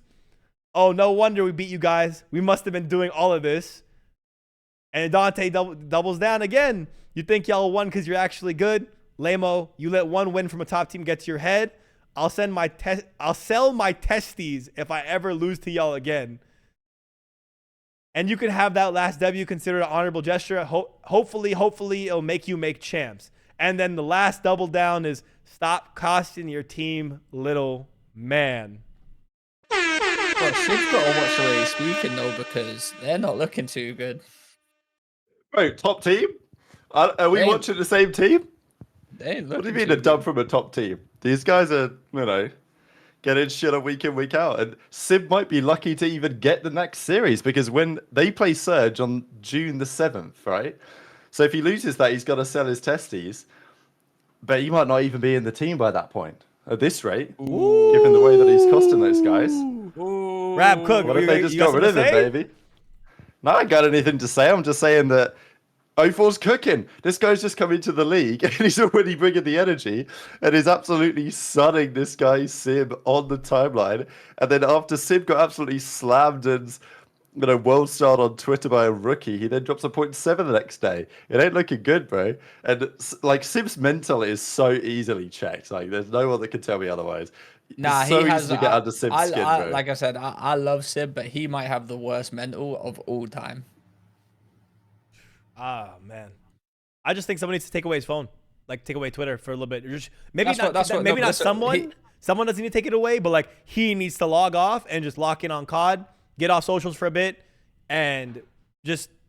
You don't need to be interacting with every tweet, every drama. You don't need to be there for that, bro. Bro, he beefed some guy that was a dad saying you get no bitches. That was hilarious. That was one of the funniest things I've ever seen, because then they zoomed in on the picture, and it was like a guy with, like, a stroller pushing his kid. Like, man. Bro, focus on your hard points, because that is the worst game mode in your guys' team right now. Focus on your hard points, not if a grown-ass man with a kid gets bitches. No one gives a fuck anymore if you get bitches, alright?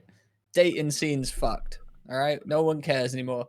You think any of us have got bitches in this cool? Nice fucking try. We talk about COD every Friday, every Monday. Be there. It's a good watch. No one cares. Get yourself locked in.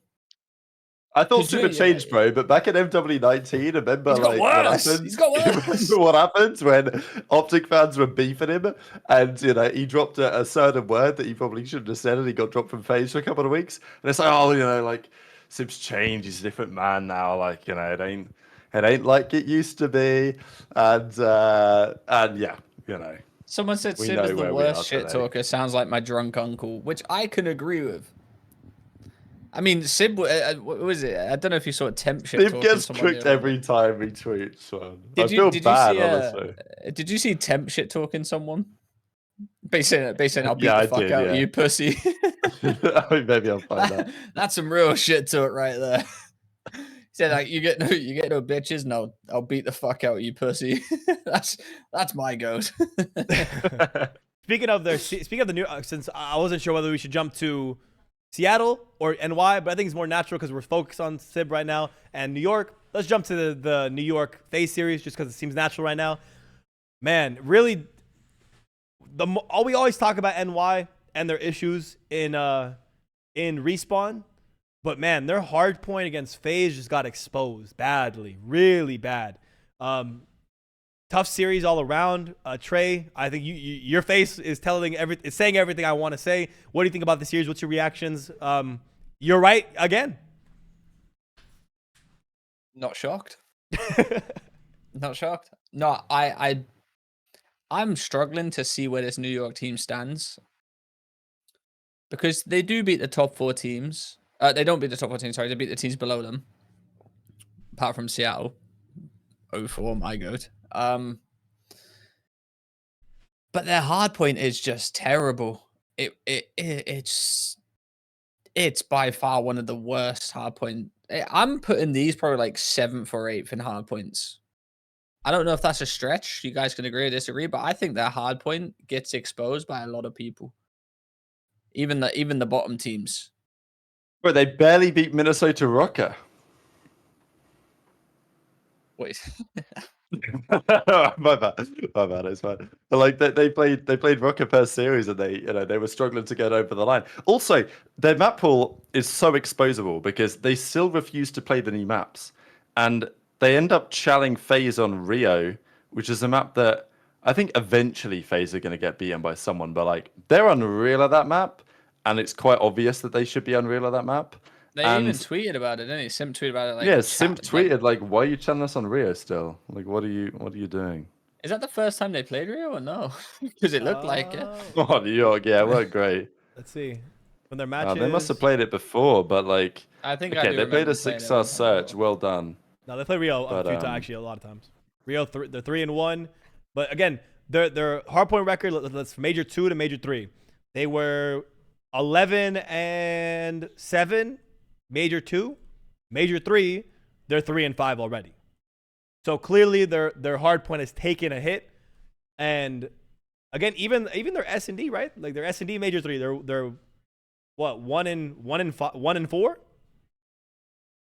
It's not a good start from New York. It's truly not a good start at all for these matches. In their last 5, they've only beat Minnesota.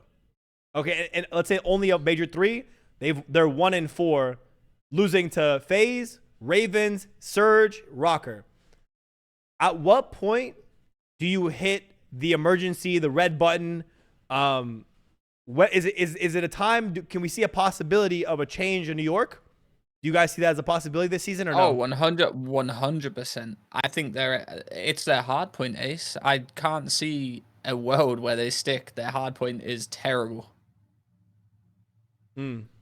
I think, like I said, I went through a few of their results. Like, you know, prior majors and everything like that. Their hard point was still the exact same. They're like 10 seconds away from getting exposed every single time by a bottom 4 team. And right now, I think we can clearly see that it's that time now where it's not they're close to getting exposed. They get exposed every single time. Rab, what do you think? The vibes must just be shit, bro. Like, internally, the vibes cannot be good. You cannot pretend to me that a team that's just won the World Championship. SIB is also under mega pressure as well. You've got to consider that. Not only is this guy getting roasted on the timeline every single day, the community is absolutely clouding on him and loving every second of it. People are calling him unlikable. Like, it ain't a good time for SIB. He's got to try and turn it around a bit. And some players can cope with it, like Drazah. He can cope with the community talking shit, and he's just going to turn up and deliver week in, week out. Obviously, he's got a great team around him. But, you know, this roster is getting pretty scary, right? Because SIB was already feeling the pressure given the fact that they'd won champs, and now it's looking like they're not even going to come close to winning an event this year on this evidence lately. And I agree with Trey. Like, I think that if this continues, they will have to do something because this team has put enough resources in to try and win championships and the World Championship. And, you know, if this team is looking like there's no chance they win champs, they've got to consider something. I don't know what that something is because what options are there? But I think you would have to consider blowing it up at some point if they can't turn it around, because there's a non-zero chance they don't make winners. Like, if you look at their upcoming matches, Ace, actually, just to see who they play next, because a couple of these games are losable, right? I mean, yeah, their upcoming matches. I mean, Toronto, obviously, okay. I mean, they really should beat Miami and Vegas, but even Miami is possibly losable on a really bad day. I think all these are losable because no. I think as much as I clown Heretics, whatever like that, I think all of these are losable for New York in terms of their hardpoint sucks. Yeah, I think that's the same thing I was gonna say too. Miami's strong suit is their hard point, like kind of their respawns, their bum rush respawns. So that's gonna cause a difficulty for you. S&D, their sound EQ merchants, maybe they run it up against NYSL, who are just the most wholesome and don't use sound EQ for anything. So that might be problematic for them online. Legion. Actually, yeah, no, I was gonna. Legion will get smoked by him. Yeah, Legion. I'm a little bit. I feel like it's more set in stone that NY should run them, unless we see a magical turnaround out of them. We could talk about them in a bit too, because they're, man, that's just a whole different situation. That's just Trey never being wrong. A clarification out of Rab, though. You said the chance of them blowing it up. Or were you saying this year or at the end of this year? Like during the season? It's possible. I think it's possible after Major 3. Yeah, depending on how they do Major 3, if they don't get a top 3 or close to, or like it actually doesn't look like they're getting any better, I could see something changing for sure. I'm gonna also add to that, just saying, like, Dante SIB gets the most highlight. He gets the most emphasis because he's the most out there, especially on social media, on Twitter and everything else. But unequivocally, there's more than just him on this team that doesn't look like the same player, right? Yeah, kids don't look as good. Kids doesn't look as good as he did last year. SIB doesn't look as good as he was last year. Although in Respawn, Major 1, Major 2, he was very dominant. It's just right now he's starting to slip away now. So I think there's still time for him to turn it around.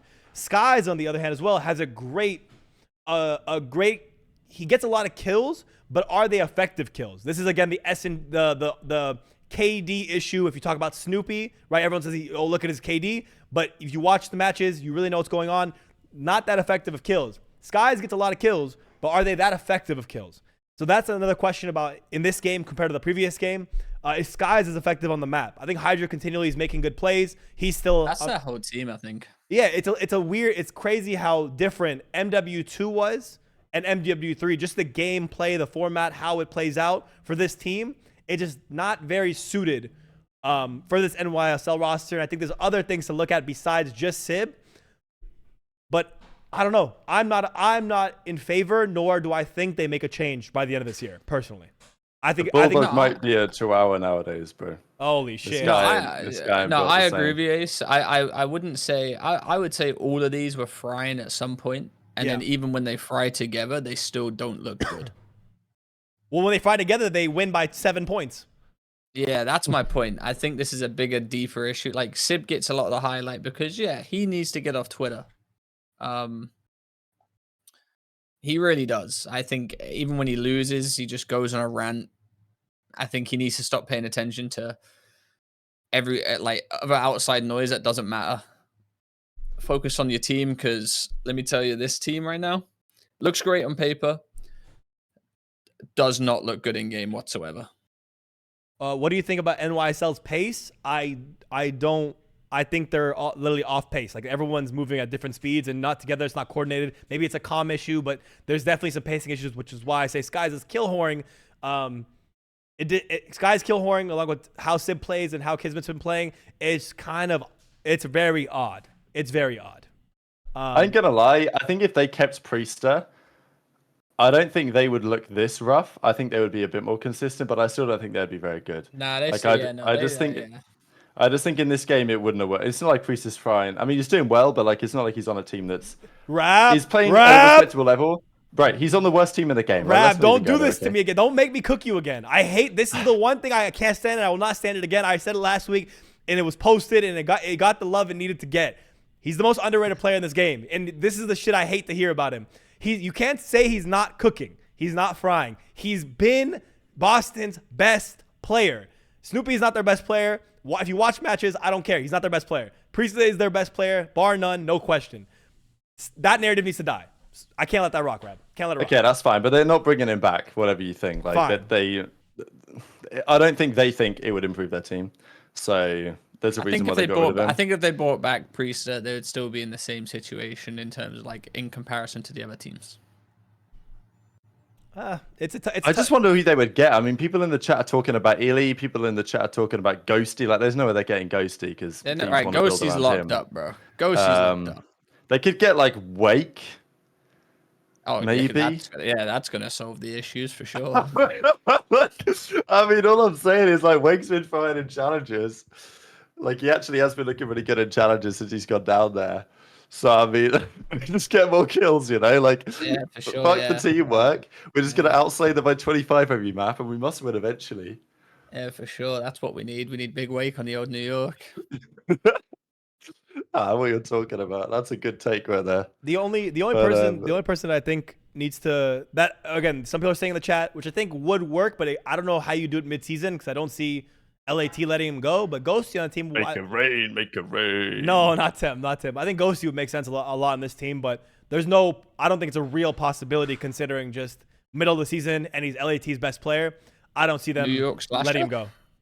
Oh, New York Slasher. Interesting. I think that is interesting, actually. New York Slasher, he's sitting there. Slasher could make a lot of teams better. Let's be fair. Let's be completely honest. There's a lot of teams that should pick up the phone.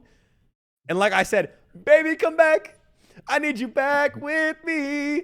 They need to call up Slasher's phone immediately and see if you'd be willing to come on and help their teams.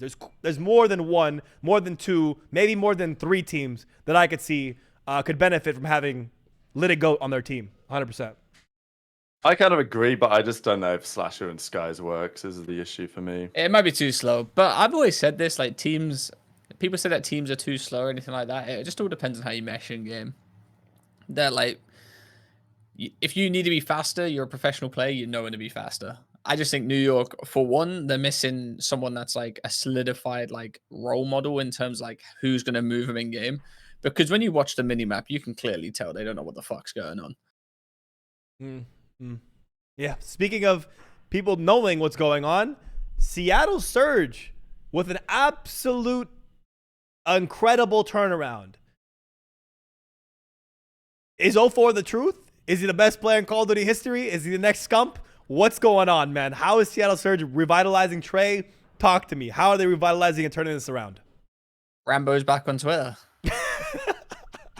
That's it. We just needed a Rambo return to socials, and then they start cooking. Now, I'll be the first one to admit I was wrong about the team. 04 definitely coming and helped. I think Nah, I was wrong never about on this team. Trey. I'll admit when I'm wrong about a team. No, I agree.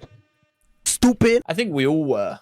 You know, I don't think we all sat there and looked at this roster and were like, "Oh, it's going to perform." I think we all just sat there and, you know, just said, "Oh, it's another one of these rosters. We need to get rid of Brezzy." But I'll admit when I'm wrong. Still not played the greatest of teams. Got smoked by OpTic. Beat New York, but you can only beat who's in front of you, and that's what they're doing because before they couldn't even do that. So they get my gas right now. 04 is definitely coming and helped them. Brezzy's definitely looked a lot better on the AR, and he even said it in a post-game interview saying that he feels more comfortable. I think he's running around. I think he's doing it with Abuser because that's what he was running in challenges, and that's when he looked his most comfortable too. So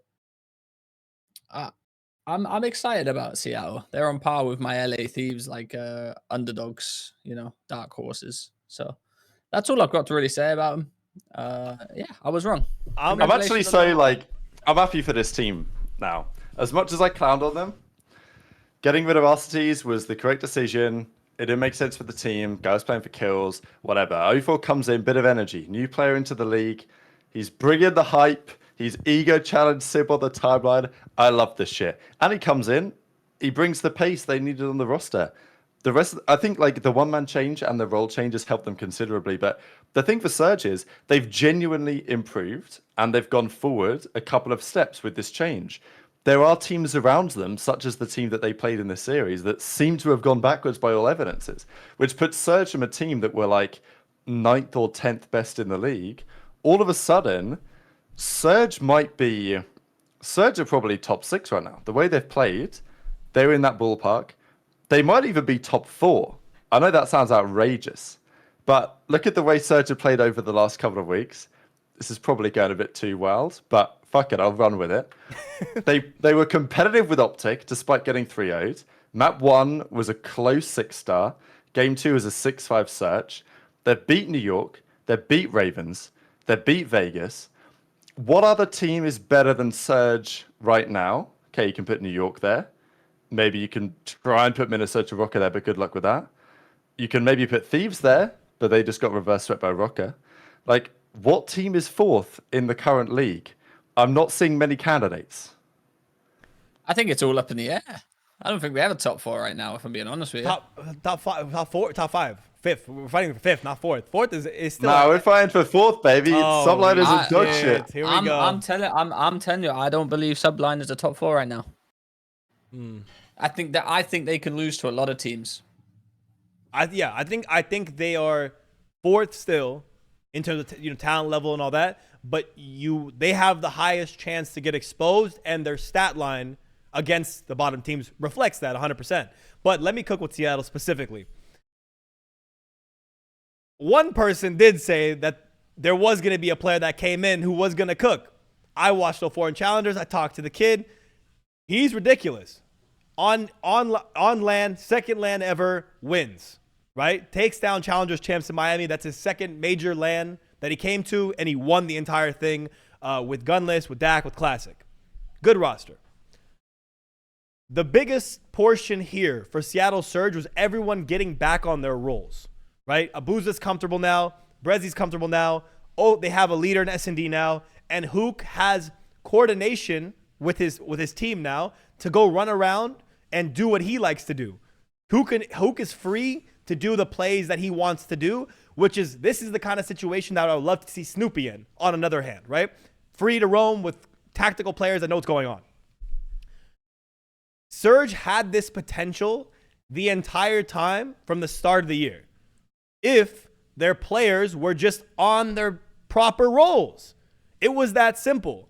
But Rambo Ray, whoever you want to blame for it, decided that we're going to F up everyone's best positioning, best talents, best role, and we're going to run with this weirdly created team. So I'm happy to see Seattle thriving, pushing ahead, and they are the #1 sleeper team in the league right now. You could lose to Seattle getting Neslo'd.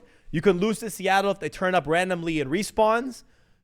And they actually look formidable in control. They don't look bad in control. They look like they could beat you in control too.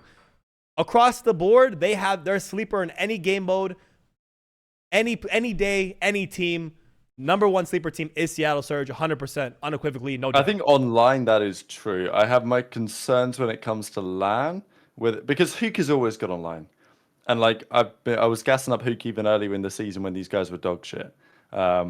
So the translation to LAN is going to be a question for me. But I genuinely look at the other teams, and I think Surge have taken steps forward, and some of the teams around them in that ballpark have gone backwards, such as Vegas. I mean, obviously we have to talk about them. They haven't won a map yet since their roster change. They were 1-1 in their opening weekends, or in the first couple of games when they had Purge in the team. They decided to blow it up. Since then, they've been 3-0'd by OpTic, but this was worse, really. Like, the Vista, look at the numbers on Vista real quick, Ace. Like, I kind of want you to comment on this, Trey, because this shit should not be possible. It's what I say every single time. But this Vegas team, we are moving over to Vegas, right? Yeah, we can talk about both of them. Why not? Yeah. This Vegas team, like I said, it's an upgrade of a player in terms of skill-wise, in my opinion, for Ace and for Purge. But does it make the team better? Absolutely not. In fact, it's made the team worse. Why? Because Purge, everyone said it really about Purge, how he put himself out there to make this team better, and it made him look worse. And just like I said a few weeks ago, when they made this change, and Rab was agreeing with me, they did not need to drop Purge. I feel like they just done it to do it because they thought it would be an upgrade. I did not see ASIM being an upgrade to this team whatsoever. And it's been proven they have not won a map, which is hilarious. And I don't think they've been close to winning a map, really. Since they picked up ASIM? Yeah. Major 3 with ASIM, he's currently at a 0.72. That's his overall. People are saying Geo's playing worse, which is true. But, like... Was Geo playing worse with Purge? Well, that's what I'm saying, right? It's like, is Geo magically a worse player now than he was 2 weeks ago? No. So to me, Geo playing worse is more than likely a product of the roster change. Geo was looking like Rookie of the Year when Purge was teaming with him. So yeah, and I kind of want to just again. I know KD. I'm Mr. KD don't matter, but like advanced stats matter a bit. He's currently Major 3's not even close to done. 0.99, 77.5 Slayer rating, 0.98 respawn KD. In all of Major 2, when we were gassing him up, he had a 1.05, a lower Slayer rating, and a bit higher of a respawn KD. But it's not that different. He's 0.6 off. So Major 3's not done yet. It's just beginning. Is the biggest difference Purge versus, Purge had a 0.95 Major 2. ASIM's rocking a 0.7. That's going to make it a lot tougher for any team to have that kind of success. And, a 0.06 difference, I don't think is that major, to be honest. So I wouldn't put this on Geo's back too heavily or say that he's like the one costing. This is a big recency bias from the last series because he had a stinker series. That's, I think, more what it is right now. I mean, Lamar's right that the map set has changed, but also, I mean, bloody hell, their 6-star hardpoint is woeful. Like, they got 50 point clubbed on it by Thieves. So, yeah, it ain't pretty. I mean, they also, but I don't know what the argument is in terms, guess the argument is Geo maybe isn't as good on these like faster paced, more SMG maps, but I think not- I think you know. I think their issue is they dropped Purge when they didn't, in my opinion, need to. But what can you do? I still like. Look, I What can still you do? think How the you gonna compete idea with the top is teams? fine to execute it, to try something, but it's not worked in the first couple of series they've played. So the question is, what do you do now? Because they look so lost Well, it didn't compared work to where they were for me. before. For me, it didn't work in Boston for ASIM. It's not worked in Vegas for ASIM. I mean, you play with him on London. I got dropped. Yeah, you Yeah, well, shitter. that team didn't work. I mean, look, there's just a reason why ASIM's been on 6 teams in the last 5 years in the CDL, and barely any of them, apart from that miracle Los Angeles Guerrillas Major 2 champs, victory in Vanguard, were actually successful. Every other team ASIM's been on has been mid, and he hasn't been especially good on those teams. Like, look, he's still a CDL caliber level player, but there's a reason why I've never gassed him up to be some sort of superstar, because that's just not the type of player that he is. He's got good connections. He can fill a gap in a team, but clearly in this roster, it's not working, right? And I think this says more about Asim than it does about Vegas. And the other thing is, like, how have their scrims been going, right? Because if they're fine in scrims and they're getting shut in games, then fine, give it some more time. But if their scrims aren't going great and they're clearly way worse than they were with Purge, even in practice, then what's the point even keeping ASIM around? You could bring Purge back. I mean, it's possible. I think Purge is actually the type of character that would say, you know what, fair play, guys, you made a mistake. Let's run it back. Like, I don't think he seems like the character to hold a grudge. But maybe they'll think, fuck it, we'll try someone else. Let's get somebody else in. Hixie, whatever. Even though they're not going to do that because visa stuff. But when do you make the decision that enough is enough? It's that thing when Ace come in there and he heard that Attach said, yeah, ASIM's fixed all the problems in scrims. Like, motherfucker, you scrim for 2 days. Yeah, how do you know, bro? Like, you know what I'm saying? What problems did you have that get fixed in 2 days? Now you haven't even won a map. I have an interesting question to pose to you guys. Post to the chat as well. Is it salvageable? Do we see Legion get better as this Major 3 qualifiers continue? Their upcoming matches, to say, are not the easiest. They have FaZe next, Subliners, and then Breach to close it off. Do we see next? Yeah. Do we see any chance of them making winners? Do we see a situation getting better, or just staying the same, or getting worse? What do we think? So you might be on for the worst linebacker card I've ever seen in my life. This guy might be burger of the fucking year after this shit. We could be reaching .4s. We could be down in the .3s. Jesus, we could Rab. see some records broken this series. .4s, my lord. You're preying on downfalls right now, aren't you? I just thought it was funny. Listen, I don't know. I don't want to be a hater, but like, it's just exactly what I said. Like, they were coming up close against these top teams, kind of choking some games against the top 4 teams, and then they thought, you know what, Purge made this play. We need to get him gone. And yeah, Right, I hope FaZe take that series serious, man. I hope FaZe come in trying to literally break records. Bro, they take the game seriously. They just shoot bodies whilst doing it. That's true. I know, like, that is true. I want them to come in against Vegas and just try and 70-point club them. Yeah, I don't want to talk about FaZe straight like right now, but like, they are by far one of the most disrespectful FaZe teams I've ever seen since I've been a pro. Drazah got that dog in him. He got that Everyone dog. has. Everyone has. It's hilarious. This is bro, they need to, you know how I said Boston needs to go outside of Austin's window? Legion need to go outside of Purge's window. Baby, come back. I need you back with me. They might need to happen again because, like, yeah, I don't know. Do we see, oh wait, another question to pose as well. Do we see a possible roster change happening again with Legion before the major, after the major this year? Do we see another roster change possibly happening with them again? If ASIM gets dropped after like 3 or 4 matches, that might be him done. Honestly, it ain't looking good at that point. I think looking at the team, I mean, I'm not gonna lie. When Purge was there and they went 1-1 on that weekend, I was pretty convinced they would make champs. They made the change, and I'm like, well, let's see how this one goes. And now you look at it and you think, I mean, we can have a look at the numbers at the end of the show actually, just to see who's going to make champs or not. But like, it's far from guaranteed. Like the way Vegas played this weekend was like worst team in the game. At least Boston are making it to 5. You know what I mean? Right. Like these guys can't win a map. So, I mean, they're on 100 points. They're 7th. So, if they lose a couple more series, like if they were to, okay, they're probably going to lose to FaZe. They're probably going to lose to New York, but who knows? And then that final series against Boston, like that's the dagger. If they lose all 3 of those, I think they probably do stick it out with this team, unless it is completely chalked behind the scenes. But also, like, what's the point making a change before the FaZe series? You know, you're getting slammed anyway. I think if they go, this is a radical take. I don't necessarily want to see it happen. I think Asim can turn it around. I think he's gonna have a better series to close out this stage. Is it gonna mean wins? I don't know about that. I'm not gonna say that's gonna mean wins, but I think he's gonna play individually better.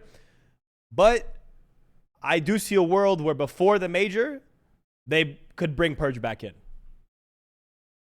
I don't see that happening. Because Purge doesn't want to, or because the team wouldn't do it? I just don't. I don't feel the reason they made the change is because I feel like they could get someone better than Purge. If they continue the way they are with Asim, they obviously think they can get someone better than Purge and then Asim, so they'll probably just go to challenges and pick someone else up from there that can get a few kills. Man, a weird position to be in if you're Vegas. You're pretty much almost, unless miracles have happened, which again, people have got to winners bracket winning 2 matches only. Like some crazy stuff has happened, but they're definitely in the realm of. They were about to be. They were 5th, right? For a second, weren't they right under 5th? Now they're 7th. Yeah. I think they were maybe 6th. I think Rokkr always had a little bit above them. Yeah, they were right under. They were right they were under right Rokkr. there. They're right there. Let me just say this. All right, let me just say this. If they lose to FaZe and Subliners, that is, it's okay. All right. If you don't win a map versus them, either of them 2 teams, that is not okay. If you lose to Boston, you blow it up before Major 3 because you're fucked. I mean, at that point, you're starting in losers. Well, they're going to start in losers anyway. I'm gonna keep that rule with you. They're going to start in losers. To be fair, that is looking likely right now. They're going to start in losers. They're not beating FaZe. They're not beating New York. It sucks. I don't think Vegas looks any better. And if you lose to Boston, like you said, Rab, Boston's hardpoint doesn't look terrible, even though it is. But then it's the battle of who can't win an S&D. Jumping ahead. Might tie in it. Oh, might tie in S&D. Let's jump ahead. Who do we need to? Let's see. Let's jump ahead a little bit here. We'll do Rokkr. Let's go. Oh, okay. We can talk. I mean, we talked about Rokkr with the 1v3s, but let's talk about them, I guess, more in depth about the team in general. We didn't talk about the second series actually. Well, I just wanted to talk a little bit, because they managed to get this reverse sweep against Thieves. I was thinking they were going to go down 0-2 and I was going to cook Standy hella hard, but fair play to him because he had a phenomenal end to this series here. Yeah. So he's proven why picking him up was, like, I don't know if in due course this change is going to have proven to be a good idea. I'm still not convinced personally. I think Thieves bottled it. I don't know what's going on with Thieves when they got up 2-0 because bloody hell, these guys have got a lot of 2-0, 2-1 advantages.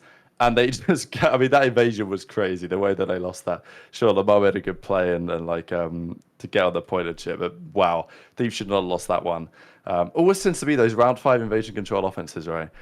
And then they just completely full collapse. They have no dog within Thieves still, unfortunately. I honestly think they change up Joe Deceives for Afro. It's helped in some regards, but many of the same issues they've had are still basically there. And I mean, when they bottled it against FaZe at the major, that was bad. But Rokkr brought it back. I think the concern I have, certainly online, is about the AR duo here. You guys know that I've clowned on Clay and Fellow for being the worst AR duo online. Accuracy and Gunless might be taking the cake now, I'm not going to lie, in terms of pure impact.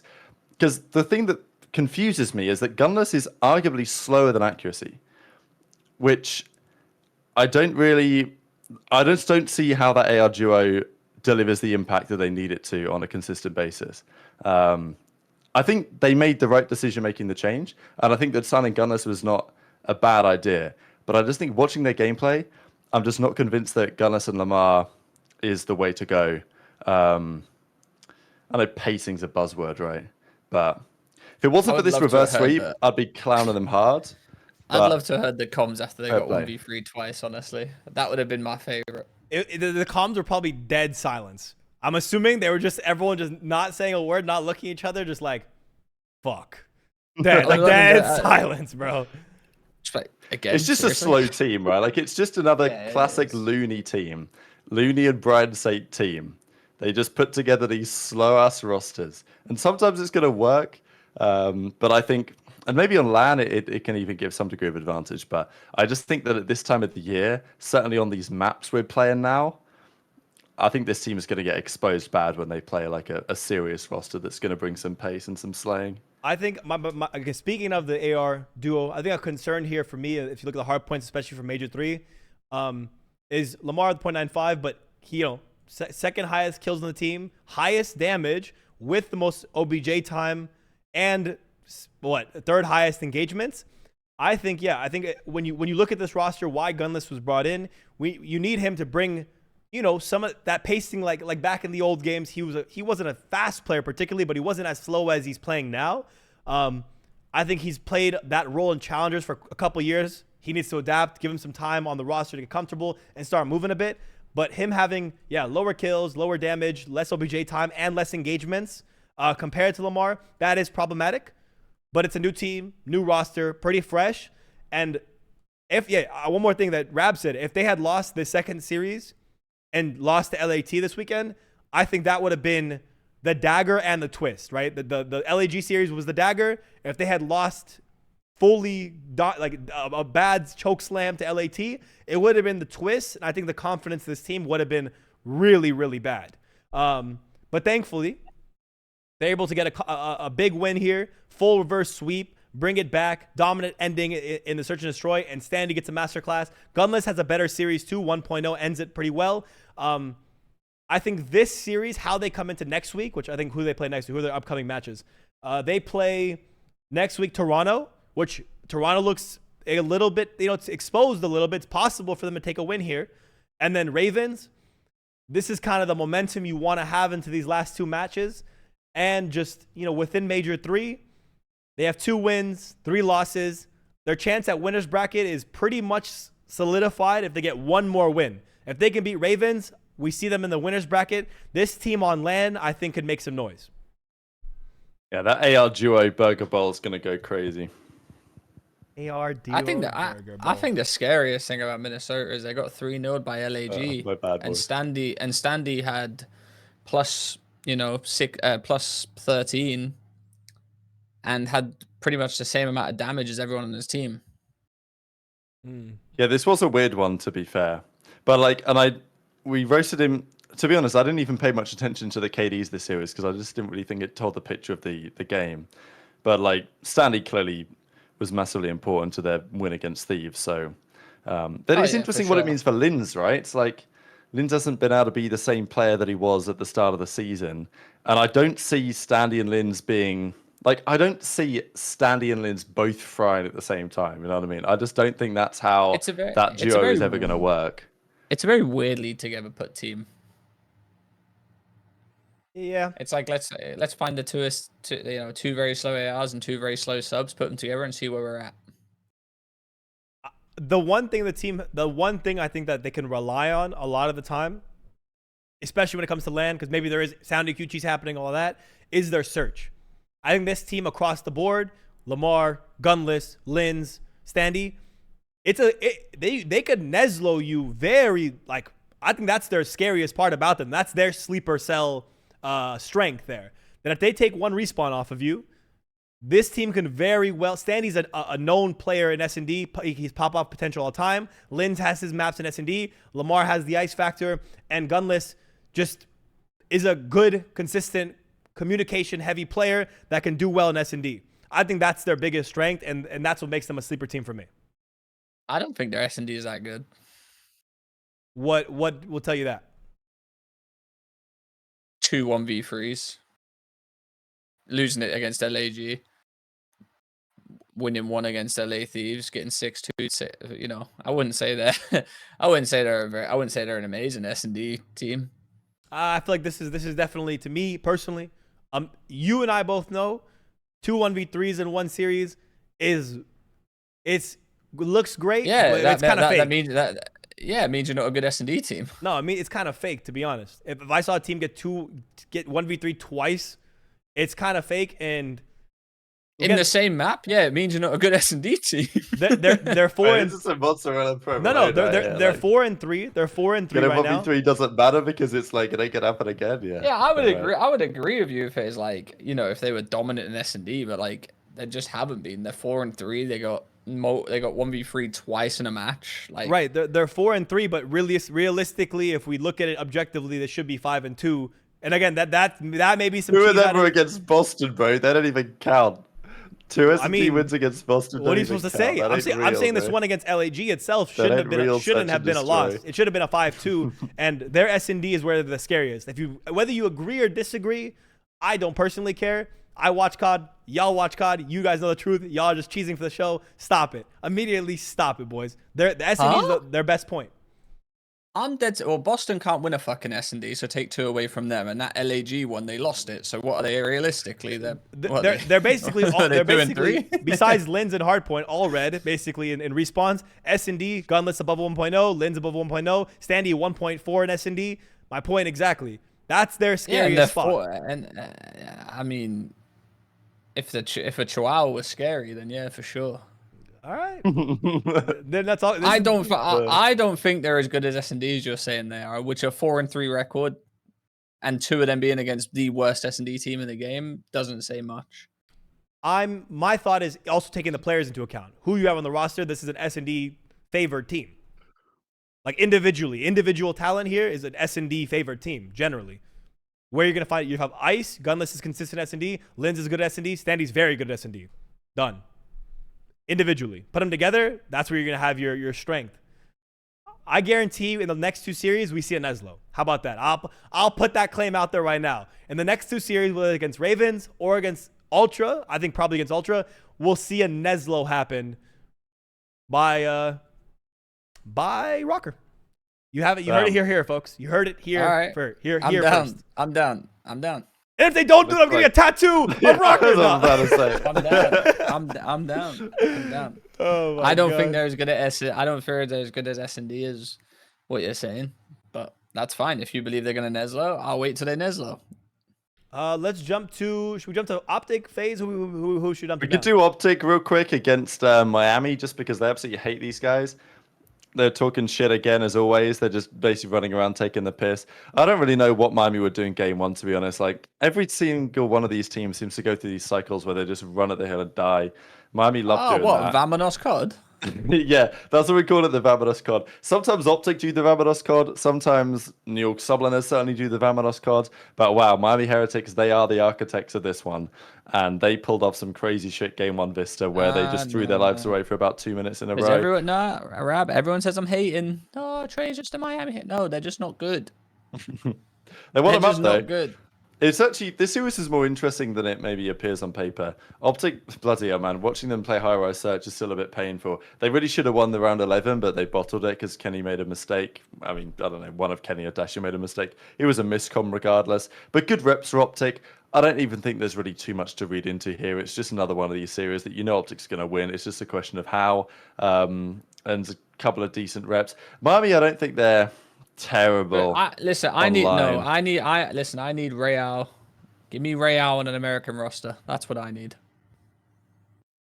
Is that the actual ReeaL in the chat right now saying we were getting slammed? Maybe. I think it's actually him. Is that really ReeaL? Is that actually you? Because I saw him comment in the chat. Let me check. I saw that Twitch name. I saw that Twitch name this morning when he apparently. I saw ReeaL, you say that you were using EQ or something. Someone sent me a screenshot. Wait, yeah, ReeaL. Tell me about this. One, you guys are getting slammed, and I appreciate you being honest that you're getting slammed. I appreciate that. Secondly, what is there truth to the sound EQ cheese that they're telling me that other teams are talking about your guys' team? Are you guys using sound EQ? You can admit it here. We're not, we won't tell everyone else. Just let us know. Are you guys sound EQ merchants? Is that that's what I thought. I thought he was trolling for sure. It's easy to say you're trolling, but respectfully. There we go. It's like I said though, I feel sorry for ReeaL. Obviously he's in the chat now, but I feel sorry for ReeaL hopping into a Spanish team and getting put in the Spanish blender. I'm gonna also Is say what it is. I've been ReeaL's impressed by ReeaL so far. I know he was in the blend of this map, but I'm gonna say ReeaL though. Like big thing with him is this team needs ReeaL to be consistent in order to compete. That's the truth of the matter. What I see it when he's Yeah, but playing it's well. hard to be consistent in this team. 100%. Again, that was my next point. It's problematic though and hard that when you're on a team that kind of does is known to be inconsistent, you're coming in and having to adapt to 3 other players that have a tough time keeping that up. You need ReeaL to just be piecing every time, and when he does, this team is going to compete. When he's not, the team's not going to play well. I think he's the biggest X factor all around. No pressure, ReeaL. I'm sorry if I added some pressure to you, but that's not the point. It's just the reality of the situation with this Miami Heretics team. You get scouted by Clay, you get the pressure, unfortunately, buddy. Yeah, it is what it is. It is what it is. I think that the bigger thing I learned from this series was for Miami, not really for OpTic, but we did have some conversation after the series. We have one by, where is it? By Kenny, saying online COD is definitely something. Hide and seek maps, no cap. I mean, Kenny slammed someone and said they were terrible. Like, I mean, they're just taking the piss. I think the general feeling is from OpTic that some of these teams, Miami, Vegas, maybe Surge and others, just don't really play the game as they'd expect it to be played. I think they feel like they can just rock up to any series against these teams and slam them. I think really OpTic only care about how FaZe and Ultra play, really, and how they're going to match up against them, because OpTic are always going to be fine for getting to winner's bracket. But yeah, it's interesting from Kenny. I think like Kenny is a massively important part of if this team is going to have further success. Why? We know that Kenny hasn't been the biggest fan of online cards. Anything that to me seems a little bit like, wouldn't say complacency, but I always get a little bit concerned. I know that Ben made the point on the flank about this and was quickly shut down, but I think it's relevant that if OpTic are playing every series online, like, well, you know, whatever happens, we're going to win regardless. They turn up to LAN and they think, all right, yeah, this is where we come to play. And then all of a sudden they get, you know, beat map 1 by a team they're expected to beat. And then all of a sudden you see this like fucking deer in the headlights thing that's happened with OpTic in the past. So I'm not saying that will happen, but I'm saying that OpTic have to be slightly wary that they are fully locked in. And if they make mistakes and if they win maps, or let's say less comfortably than they should, they need to be aware that, okay, maybe they are actually making mistakes rather than just like, oh, it's online cheese. I don't think that will necessarily affect OpTic too much, but I think it's just something worth keeping an eye on. I think one of the big stark differences between Major 2 and Major 3. Major 3 is not done yet, but I don't think these stats are going to change much considering their upcoming matches, which we'll take a look at for OpTic. But everyone across the board, essentially, their stats have gotten better in Major 3. Everyone. So, you know, look at those there. 1.2, 101, 103, 106. Major 3, 1.11, 1.08, 1.17, 1.06. Biggest difference being Pred has stepped up massively. So we have a clip here speaking on the difference. Pred speaks on his struggles after Major 1. So let's watch Pred of basically what he's done to change it up and be. I mean, he's had some insane stats in Major 3 right now. So let's listen to this really quick before looking at the upcoming matches for OpTic. I just feel like, you know, I wasn't really, after Major 1, I kind of like, you know, wasn't really playing myself. Was kind of, you know, just trying to like focus on too many other things when in reality I just got to, you know, get in front of people. I just feel like, you know. Very interesting way to put it. He just had to run at people. Do we take any reference of what he's referring to? Because it's kind of vague, but do we see what he's saying a little bit? Do we read into it? Any reactions, Rab or Trey? I don't want to call him like, I don't want to say like he's wrong or anything like that, but the only team he struggles against is FaZe. Like he can, and I don't know whether that's he's not as confident versus them or anything like that, but the only team he realistically struggles against is FaZe. So I think if he's having that mindset, like call me wrong, but I don't think he struggled at any time really apart from playing FaZe. Really, I feel like he's been pretty fucking top dollar in terms of that situation. So I think he only has an issue versus FaZe. I think there is Boogie team. I guess I think you can kind of notice he plays a lot slower versus them. If that's his mindset, he just needs to run at people and prove how good he is, and he needs to do that against FaZe because I feel like that's the only issue he has is that team FaZe. Interesting. Okay. Rab, take this. I gotta grab one thing. I'm gonna grab a water really quick. No, you're good. Yeah, I think I agree. Again, it's like I said earlier. I don't massively care how these players play against the majority of teams in the league. I'm interested to see how they play against the top teams. But I do think the Predator's right in terms of their like that part of his playstyle is what he needs to deliver on more often. Just having the confidence to run at people, because when Predator is best is when he's confident, and he, to be fair, has shown some of that confidence when they played FaZe on LAN. But I don't know if that's necessarily still there, at least in the last couple of series that OpTic have played against FaZe. Yeah. Seems to me that Pred hasn't been confident that he can just run at Simper to BC and get away with it, right? That- But he's one of the few players in the league that actually can if he's playing his best. That was my thing, because last year I feel like he was him against FaZe. You know, last Yeah, year exactly. In Vanguard, that was true. Yeah. Like, he owned that shit. Vanguard especially, like, he was him against FaZe. Like, he didn't fear them or nothing. And now I feel like they're the only team he has an issue with right now, because he plays a lot slower versus them. I mean, that's what that drama happened with Karma, because he said, "Oh, he's doing that lay down ninja shit," you know, and even he called him out on it. I feel like that's just the only issue he has. Let's not forget too, when he was frying against FaZe, he also had Mac melts, Mac attack going insane. Every time they would play FaZe, Mac would be like having his best series against anyone. He'd be dropping 0.89s and 0.9s against FaZe. All of a sudden, Mac became the best player in the game, which made it really easy. I don't think it's just a Pred problem.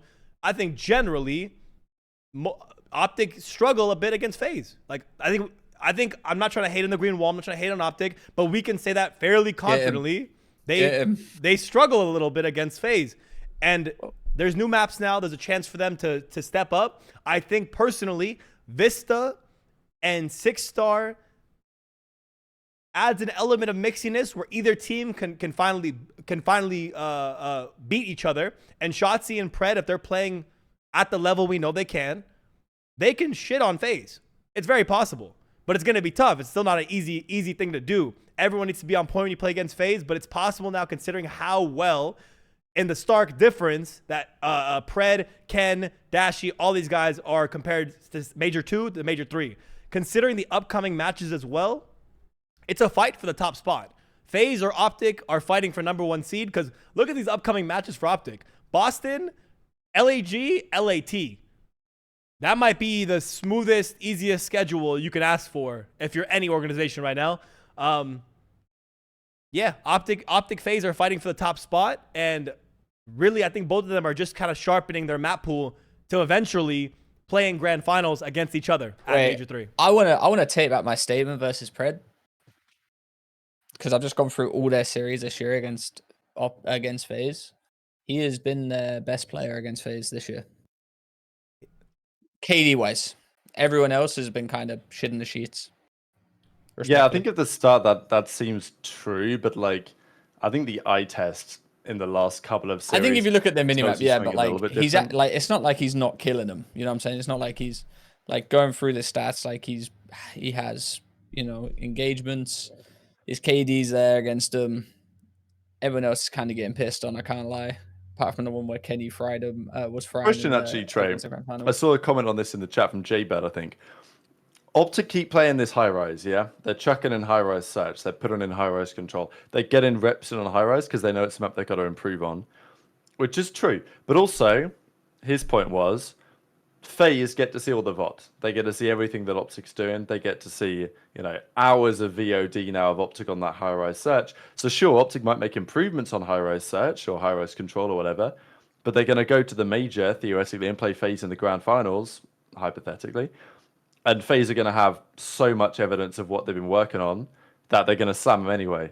So I don't think that's a reason not to play it. But FaZe don't care about what they're going to do. This is my point. FaZe ain't going to change their game plan. That FaZe are the best team in the game. Whatever's working with FaZe, they're going to go out and just do what FaZe do.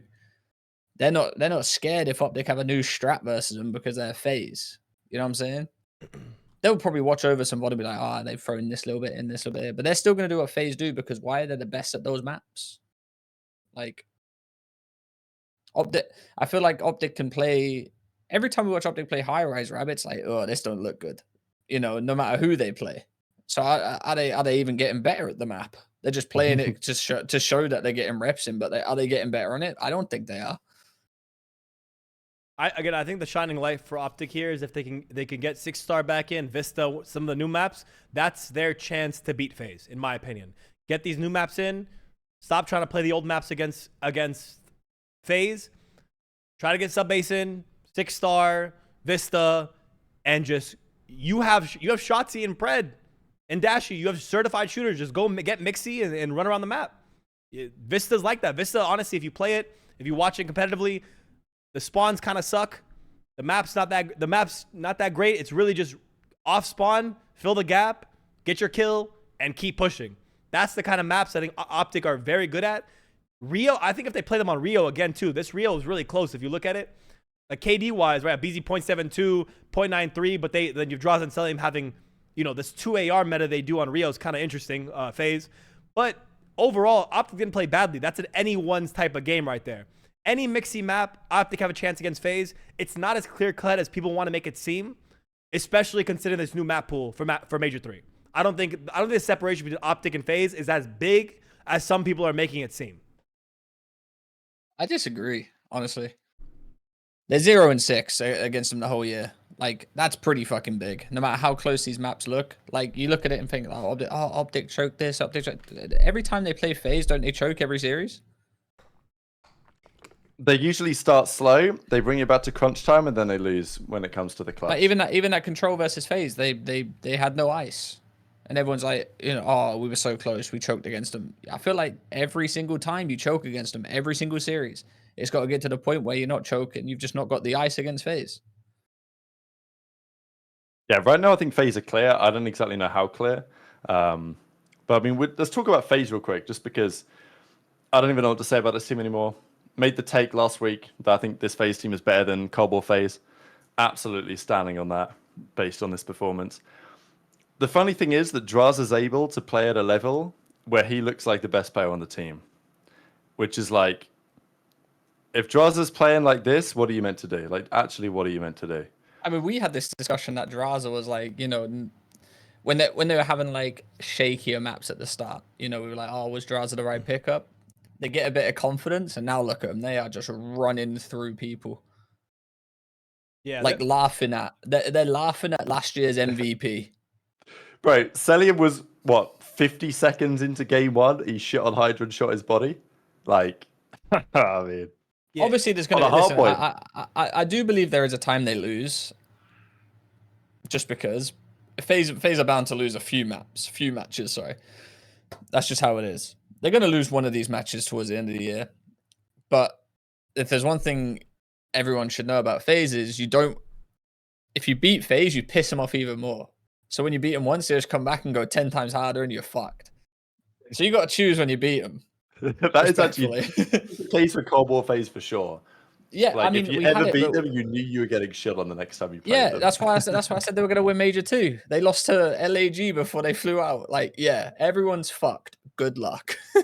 Like, they lost to the worst team in the game. They lost to Adam Assault, who was by far, like, everyone said statistically the worst player in the game. Adam Assault's got a win versus Simp before they fly out to Major 2. Yeah, I'm putting the whole bank account on it that they win Major 2. And what do? They go out and win it. This is the scariest team. Because now you've got a Beezy shooting bodies too. I think the biggest takeaway for this FaZe team as well is that after the Major 2, where Dashy and that just said, oh yeah, like, a Beezy and Simp just had MVP performances. Ever since then, when they've played and beat them, they haven't been MVP performances. It's just been they haven't had those MVP performances. So how have you still lost? You know what I'm saying? There's no more excuses really, Oh, we lost Major 2. They've had MVP performances. That won't happen again. So when they drop a 0.7 and still win, there should be no excuse. But when it gets to land, the one thing I don't like, even though FaZe won Major 2 again, like you saw the LAT series where it got a little scary, right? So there's even Major 1, they didn't win it. They had some close series with people they shouldn't have. FaZe have that one issue of starting slow. It's been a lot better Major 3, I will say. This Major 3, they haven't started slow on map 1s like they did Major 2 and Major 1. So that's kind of been erased. I don't like the thought that you guys, that some of the chat, you guys too are saying that like there's such a big gap, even though OpTic only loses to FaZe. Again, when it comes to the mix-tier maps, when it comes to the Rios, the 6 stars, and hopefully we get to see them on a Vista, I don't think FaZe are the best team in the game across the board, but I think with the correct map pool and vetoes, OpTic have a chance to actually beat FaZe. It's not as far as you think it is. I don't know. I think Celium's ridiculous. I think Drazah is good, but he has some ups and downs. He's very good this major so far. aBeZy is ridiculous. Simp is ridiculous. Let's not even front there. The only teams that have a chance too, again, OpTic, FaZe. There's no one else that I see even coming close at Major 3. If someone does, I'd be shocked. I'd be surprised. But I'm for both these. I'm for both these teams absolutely dominating going forward. It's just, to me, who's going to get first. Probably FaZe because they beat OpTic. Unless we see a surprise. Let's see the upcoming matches too. Who they're playing. Again, no one too crazy. I think like Legion, in terms Raven, of, Surge. In terms of skill between OpTic and FaZe, I don't think there's a crazy gap. And in terms of potential, shall we say, let's say both teams are playing at their absolute best. I don't think there's a massive gap, but I think there is a gap right now in terms of consistency. FaZe will deliver a performance like this basically every single series they play against anyone they play. And it will almost always look incredibly dominant when they play a team they're better than. I don't think that's so true for OpTic. And let's say FaZe played OpTic 100 series tomorrow in some hypothetical parallel universes. FaZe just win, I don't know, maybe 80% of those series, 75%. OpTic can beat them, obviously, but on a consistency basis, FaZe will just turn up and deliver, and they'll have all of their pieces firing, I think, more often right now. They will not be this good forever, you would think. The gap they seem to have right now, I don't think is going to maintain for the rest of the season. I think it will against the other teams, just not against OpTic. I think OpTic are going to beat them once. I think they'll beat them once in a final. I mean, I think I made this point, right? I think FaZe will win 2 of the 3 finals from now to the end of the year, and I think OpTic will win the other one. I don't think OpTic win an event this year, though. I think if OpTic are going to win, it might low-key be Major 4 with no fans, like they did. Yeah, it might be. Actually, they didn't even win that one, but they beat FaZe at that Columbus event. I don't really think about this take, but I think, you know how we talk about OpTic coming against the bottom teams and just coming and know they're gonna win. So they it just looks like that. Whereas FaZe lost to LAG, right?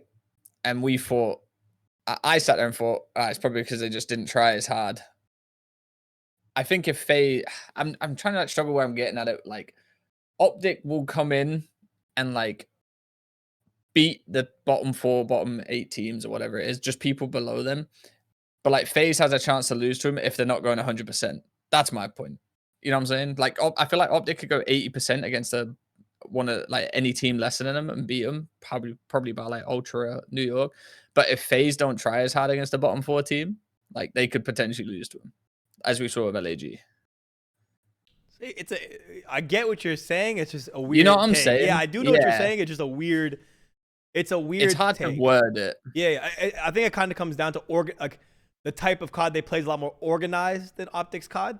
So the kind of bum rush OpTic, quick trades, OpTic, Shotzzy making some star play is going to work against some of these bottom teams. Whereas FaZe might get shocked by how a certain team plays maps, and again, we've seen them exposed on sub bases before, and that might cause them to lose a map to some of these worst teams when they're surprised by playstyles. I think that's kind of the reasoning. I'm gonna but someone said FaZe underestimate too much when it comes down to it. Obviously, that's why I thought they were just gonna win the major. I don't know if I believe that because OpTic be sitting there laughing and giggling when they play the bottom teams. I think they're definitely underestimating every team, but their style of COD plays better against bottom teams than FaZe's style of COD does. That's what. Yeah, probably. I don't think I agree with that, to be honest. I think someone said OpTic have better fundies. Slam everyone.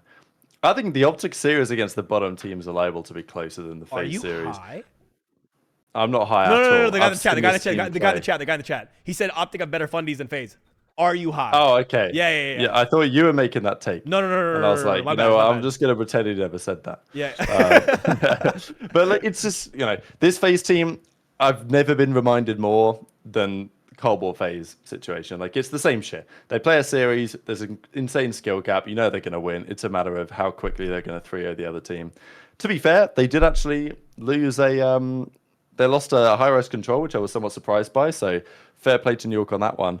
But yeah, their record this season could be really scary, Trey. Like they're already 23-4 or something. They're probably about to go 7-0 this split. They're going to start off with a nice winners round one game. Like, Jesus. They might break their own records this season. I'm going to give them some... I think it's... go ahead, Trey. I was going to say, I think it's funny that, like, even though they lost, like, map 1 to OpTic, they still came out and just, like, won the next 3, no hesitation. You know, there's no, like... Even with New York, they got 3-0 in the control. You're thinking, oh, Jesus Christ, like, are we going to go to map 5? No, we're not. You know, that... It's a very scary team. I got scared of them winning a series. Now you get scared when they lose a map. You know, they lose a map, just come out and smoke everyone. You know. Yeah. It's also very typical if you look at who they played, bro. They've played the top 4. Here we go. Literally. There's the comment, Ace. Where? OpTic choked maps 2 and 3. How many times have OpTic choked a map versus FaZe? I don't like that. Every series. Yeah, I don't like that. I don't like that cheese right there. I like I said, I'm here fighting that OpTic and FaZe are closer than people imagine, just depending on what maps are picked in a series. But to say they choked it, I don't like that. I think that's cheese. No, I think it's absolutely. Rab says it best. There's no dog, is there, Rab? I would say it best. Is there any We'll see dog? evidence though. You know, there's no dog within for now. If the next 2 events and champs go and also show no dog within, then you know I know what I'm gonna say. I like this Shotzi the gamer viewer. I like him. He's an OpTic fan, but he speaks facts. Shotzi the gamer, typical gamer tag. Terrible excuse. They didn't choke. They just lost. I like this guy. At the end of the day, whatever the game goes like, you either win or you lose. And if you're a loser, you're a loser. If you're a winner, you're a winner. That's all I care about. Exactly. I got a question for you guys. A question for the chat as well. I know this is gonna spark a lot of movement in the chat. Major 3, Grand Finals, OpTic, FaZe. Who do we have taking it? If you're in the chat right now, write F or O or FaZe or OpTic for who you have taken it personally. I'm gonna go to Trey first. FaZe, OpTic, Grand Finals, Major 3. Who do you have winning it in Toronto? I'm not even thinking about it. It's FaZe. Okay. Reb? OpTic might not even make the finals. FaZe Toronto finals. But FaZe are winning on this evidence. Okay. I think that OpTic will beat FaZe at some point. I don't think it will be now. I think FaZe are OpTic just will beat getting an FaZe. insane hot streak. I think OpTic will beat FaZe, but it won't be at a LAN event. I have a take here. I think Grand Finals FaZe win coming out of losers. I think OpTic beat. I think to OpTic. I think OpTic beat them in a best of 5, but in a best of 7, I don't know if OpTic could beat them across map pools and modes. That's the problem. Oh, I've just been informed OpTic and FaZe don't play again online. Well, it's chalked. And I mean, it could happen at the Major 4 Cheese LAN. Yeah, I'm saying that's true. Okay, well, fair. Wait, what does the fan say? FaZe win Major 3, OpTic win Major 4, and FaZe win Champs. Someone put in the chat, Kenny always complains how in the heated moments, rest of them ignore his comms.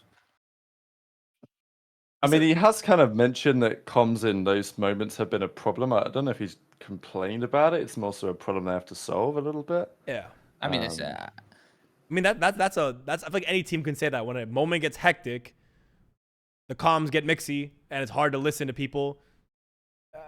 I mean, it's just like, you know, that's situational. I feel like that's not a consistent problem OpTic has. Not on my FaZe team. Goats. Oh, my lordy. Everyone listen to every comm perfectly in the heat of battle? I mean, probably not listen to cells, but... Stocksman is Champs Grand Finals a best of 9 this year or a best of 7? Is Champs... I think it's the best of 7 I think it's again, still, probably. I think it's best of 7, I think it was last year. Yeah, Champs doesn't change. Yeah. Yeah, I don't know. My issue with OpTic is, again, the best of 7 cheese. That's the 100% why I think it's going to be tough for them to win any Grand Finals. Because across the board, FaZe are consistent against every map, every game mode. You know, that's their consistency across the board. But if OpTic get a good map pool in a best of 5, they could win it 100%. Question from Redneck. Question is, if this FaZe team wins out the rest of the entire year, including Champs, is this the best team we've ever seen? Yes. Yes. 1000%. Yeah, undeniably. Undeniably. They'd be the best I mean, yeah, they'd be the best FaZe team, I think, outright. If you win champs, if you win events plus champs, you're just that's top dog right there. And just in the fashion they've done it, what they're gonna lose? What like if they do it all the way through, they've lost under 5 series the entire year, basically. Is that correct? Let me see. I mean, they've still lost 4, I think. Oh They've yeah, only no, lost it was 4 series this year. it was Kenny said on the Yeah, 4. on Vision. Kenny said on the Vision YouTube series that he feels like they don't listen to him. I mean, I see, baby. maybe that's a little yeah. Maybe is that a new one? Maybe I think that was an older one we watched on here. Maybe. He says, "I feel like no one has listened to me during those times." Which is oh well, they were you know, 37-7, says Lion. coming into crunch time. You'd need to listen to your calmest man, which is going to be Kenny. Which I can see it getting hectic. I can see COD getting hectic, but we've watched Toronto and heard their comms when they're at their best, even in Major 1. It sounds like they're having a business meeting. All right, speaking of champs, the final thing we got to talk about, because I think it was last week or the week before, we did our predictions who's going to make it to champs. Yes. I think the tides have changed in the CDL over the last week, big time. Because I think, I wouldn't say we were unanimous, but I'm pretty sure we all said Boston, Miami, Surge. And then I think, what else did we, you guys said Guerrillas. We said Boston, Miami, Surge, LAG. We all kind of agreed on that. And I said, I actually want this, if Charlie, I don't know if you're still here, but I don't know if you can find this clip, but I'm pretty sure I said that if Guerrillas make a roster change for Flames, they might make champs. And obviously I'm going to stand on that opinion now after it's actually happened. I don't know if they're actually going to make it. They could still not. But on that evidence, fuck it. Let's run with it. Because I think things have changed. I think probably we would still agree on Boston, Miami. But apart from that, I think it's up for debate now. It was something like last week's show, Charlie. I think Thieves have got to start. I think Thieves have got, like, I still believe they're going to make champs, but they need to start closing out these matches. Like, they're just letting 10 CDL points just drift by them every once in a while when they need these points. You know, getting reverse sweep for your 10 CDL points just to make sure you know, pushing up. Like, they'd be joint 8th right now if they didn't get reverse swept. You know what I'm saying? Like, they just can't let that happen. And I know they know they can't, but with Ravens too, like, they need to figure out their shit. Are they playing in the same place? Are they not playing in the same place? Like, they're good enough to make it, but honestly, it's pretty crazy to predict this now. Because I think that Surge, they're going to make it, man. Playing like this, they're going to make it. And maybe they get shit on LAN, and therefore they don't get enough points. But could be a honeymoon period too. Surge are already, yeah, but it's just because they're already 8th, you know. Like, even if Surge were 10th, I might tell you they'd make it. I still think this is the closest the CDL has ever been. I was about to say, bro, from 5th to 11th is a 40-point margin. That's 4 matches. That's 1 good placement on LAN. That's not fucking. That's very possible to go from 11. Like, if Heretics turn it around, they can get to 5th. Yeah. It's very possible. Imagine Miami get top 6, like they're 5th. Yeah, yeah. It's kind of an insane, like, the fight for champs after this major, like going to the Major 4 split into Major 4, I think might be the most. Dope check is gonna be popping because every week we're gonna have a new 8th place person, a new 7th place, a new reverse sweep that just changes the standings. The drama is going to get more, like it's going to build up. The tension is going to build up more and more for who actually ends up making champs. And realistically, this is kind of a shitty position to be in for Ravens, but I want to say, because they're 95, this is an early prediction, just like one of those early Nostradamus type predictions. I think they're going to miss champs by 5 points. They're going to be 5 points under 8th place at the end of all this. That's what I think happens with them. It's going to be very, very dramatic and sad. I think it's hilarious how you can get 5 points. Yeah, like they're stuck in the middle with that extra 5. No, yeah, you know, it's kind of a weird little spot to be in. But yeah, if we could bump bump one team out of the top 8 and bump one team up from the bottom 4, who would we do? LAT for Legion.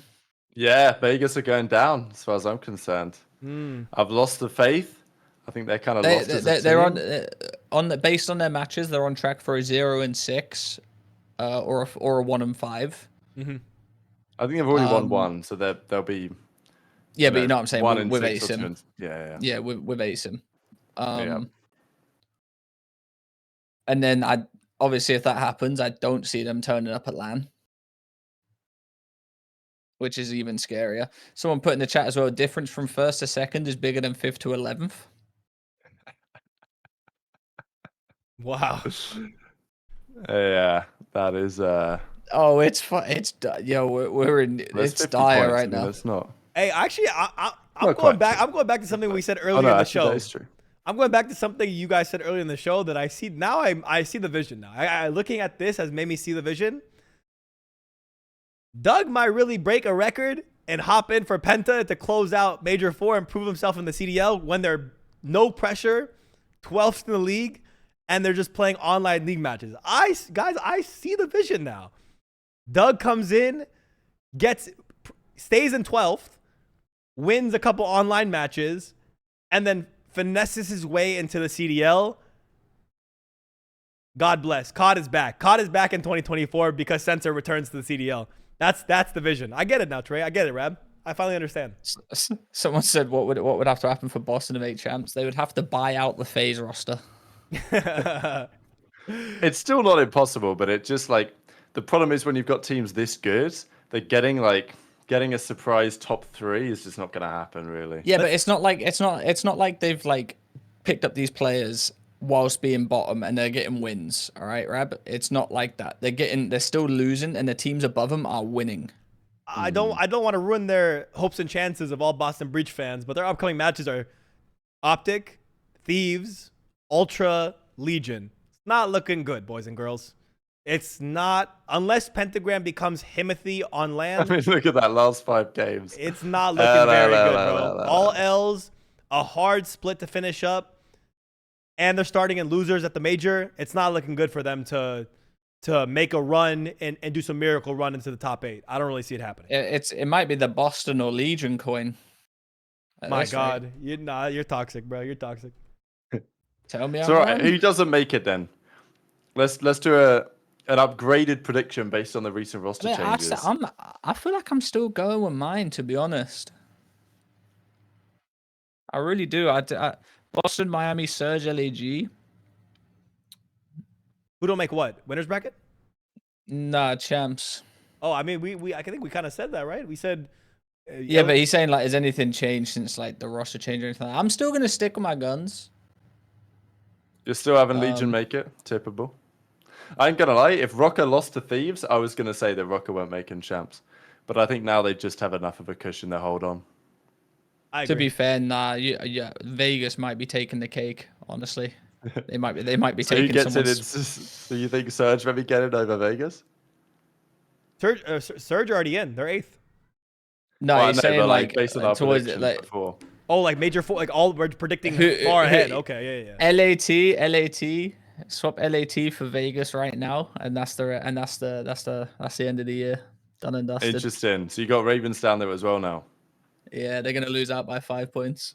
Yeah, this is actually what I said as well going in. I still don't know what to think about Ravens, but I'm dead ass serious. They're gonna miss it by 5. I'm telling you, it's gonna be another drama of Major 4. Clay's fighting for his life. Last series, needs to win this one to make it champs, and they're gonna bottle it by 5 points. That's hey, it's how gonna be it's written. poetic justice, right? Because what's gonna happen is they're gonna have a series that they would have played on LAN in front of a crowd in Charlotte, North Carolina, to make it to the World Championship, that they would have won 3-2 in a Game 5 with the crowd energy. But instead, because Ravens as an organization bottled hosting their own event, they're going to be stuck out there with no crowd. They're going to lose that series, and Ravens aren't going to make it to champs. It's written in the stars. The Ravens bottling this bloody major is going to cost their own team. I'm locking it in. Bro. Nah, bro. I'm telling you, this shit is scary, bro.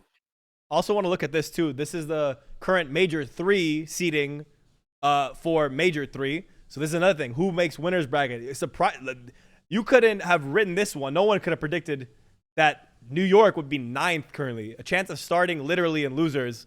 Kind of wild. This is not what anyone would expect Major 3 to look like. Seattle 4th, Thieves 5th, Ravens 6th, Guerrillas 7th, and then Rokkr, New York, Heretics, Legion 11th, and then Boston obviously trash 12th.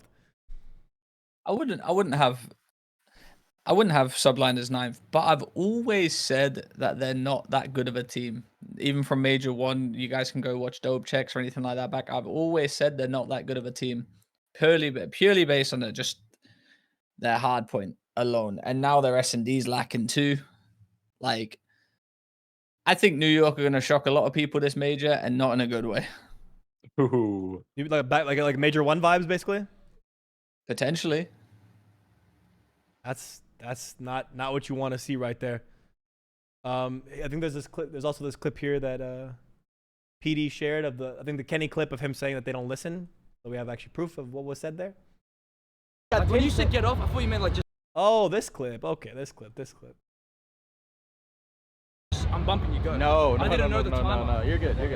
I was kind of like talking. I was like, "Yo, listen, like we're really not listening to each other." And actually, like I said it before. I was like, I feel like my mic is muted, and I don't mean that in like no disrespectful way. I don't mean that in no ill intent. It's just like I'm one of the more vocal, like most vocal on the team. So like if I'm talking the most and I feel like I'm not being heard, you can tell us looking a little frantic or looking a little off on the map, because then again, I feel like our game plan isn't being listened to. What I remember, we had. Okay. I see what he's saying. I think that's more of a reaction to that clip. I think they showed him the clip of him talking to AG, and that was just a reaction to it. I don't think that's a deep problem. I think it's overstated a little bit here. Now that I see it, I think it's a little overstated, honestly. I mean, I think it still has its place though. If you want to be the best team in the game, you got to have calm comms when it means most, and right there, I don't feel like they did against FaZe as well. And I know it all depends on how you take it, but FaZe have mixy comms, but I feel like they just make it work. I don't know how, because MCs, like you've heard sales comms, they're very like stuttery and everything like that, but I feel like they've all come to terms with that, and I feel like that's just one of those situations. Like you're saying, I'm the most vocal on the team, so you guys should listen to me a bit more. But like you said, it does get a bit frantic in COD. Fucking hell, these guys wouldn't survive in a European team. Let me tell you that. All I have to say is that once he translates Celanese, it becomes very clear that he's doing the right shit at all times. Last question I have for you guys, because we've been going on for over 3 hours now. Whoop check, of course. We give you guys content every week. We've done it again, baby. We always do it, bro. Again. Your gym session is good. Your work session is good. We got you locked in for 3 hours right now. God bless. Last question. Because everyone does this drama-esque type shit, bro. Every single time. It's never just a normal weekend of matches. It's always fucking. But do we want a normal week? Normal week is whack, bro. No way, bro. I don't want a normal we week. don't. No, we don't. No, we don't. Come on, bro. Last question I have for the boys here is, if we have to pick one team that's going to be out of the winners bracket for Major 3, and one team that's going to bump into it, which I think is kind of clear who it's going to be. It's pretty easy to say, but who would you say is making winners bracket for Major 3? You mean based on the standings right now? Yeah, right here. Major 3 standings right here. Interesting. Who's making winners? Who's not making winners out of the top 8 and bottom 4? I would replace Ravens with New York. You think Ravens are going to fall out from 6th and not make winners? I mean, they're only on 20 points. I mean, that's true. One teams with 3 will be fine. So it's really about, I think New York will do enough, because they have like Miami and Vegas they still play. So I think they should do enough. I think Guerrillas might well make it. I guess Guerrillas map count is kind of bad. They easily could not make it, as could Rokkr. Actually kind of tough to say. Depends on the matchups. Yeah, if I have to pick one, I'm saying New York makes it. This may be a little bit of a, I don't know, maybe a little spice, but I don't think LEG make it. I think that's a nice series out of them. I think they had a good heater series, first series against Rokkr. Like, it's first new roster change cheese. But after that, I think they're not going to have the same type of level of production. And I think they fall off and actually don't make winners bracket going into Major 3. Trey? Yeah, I can totally see that.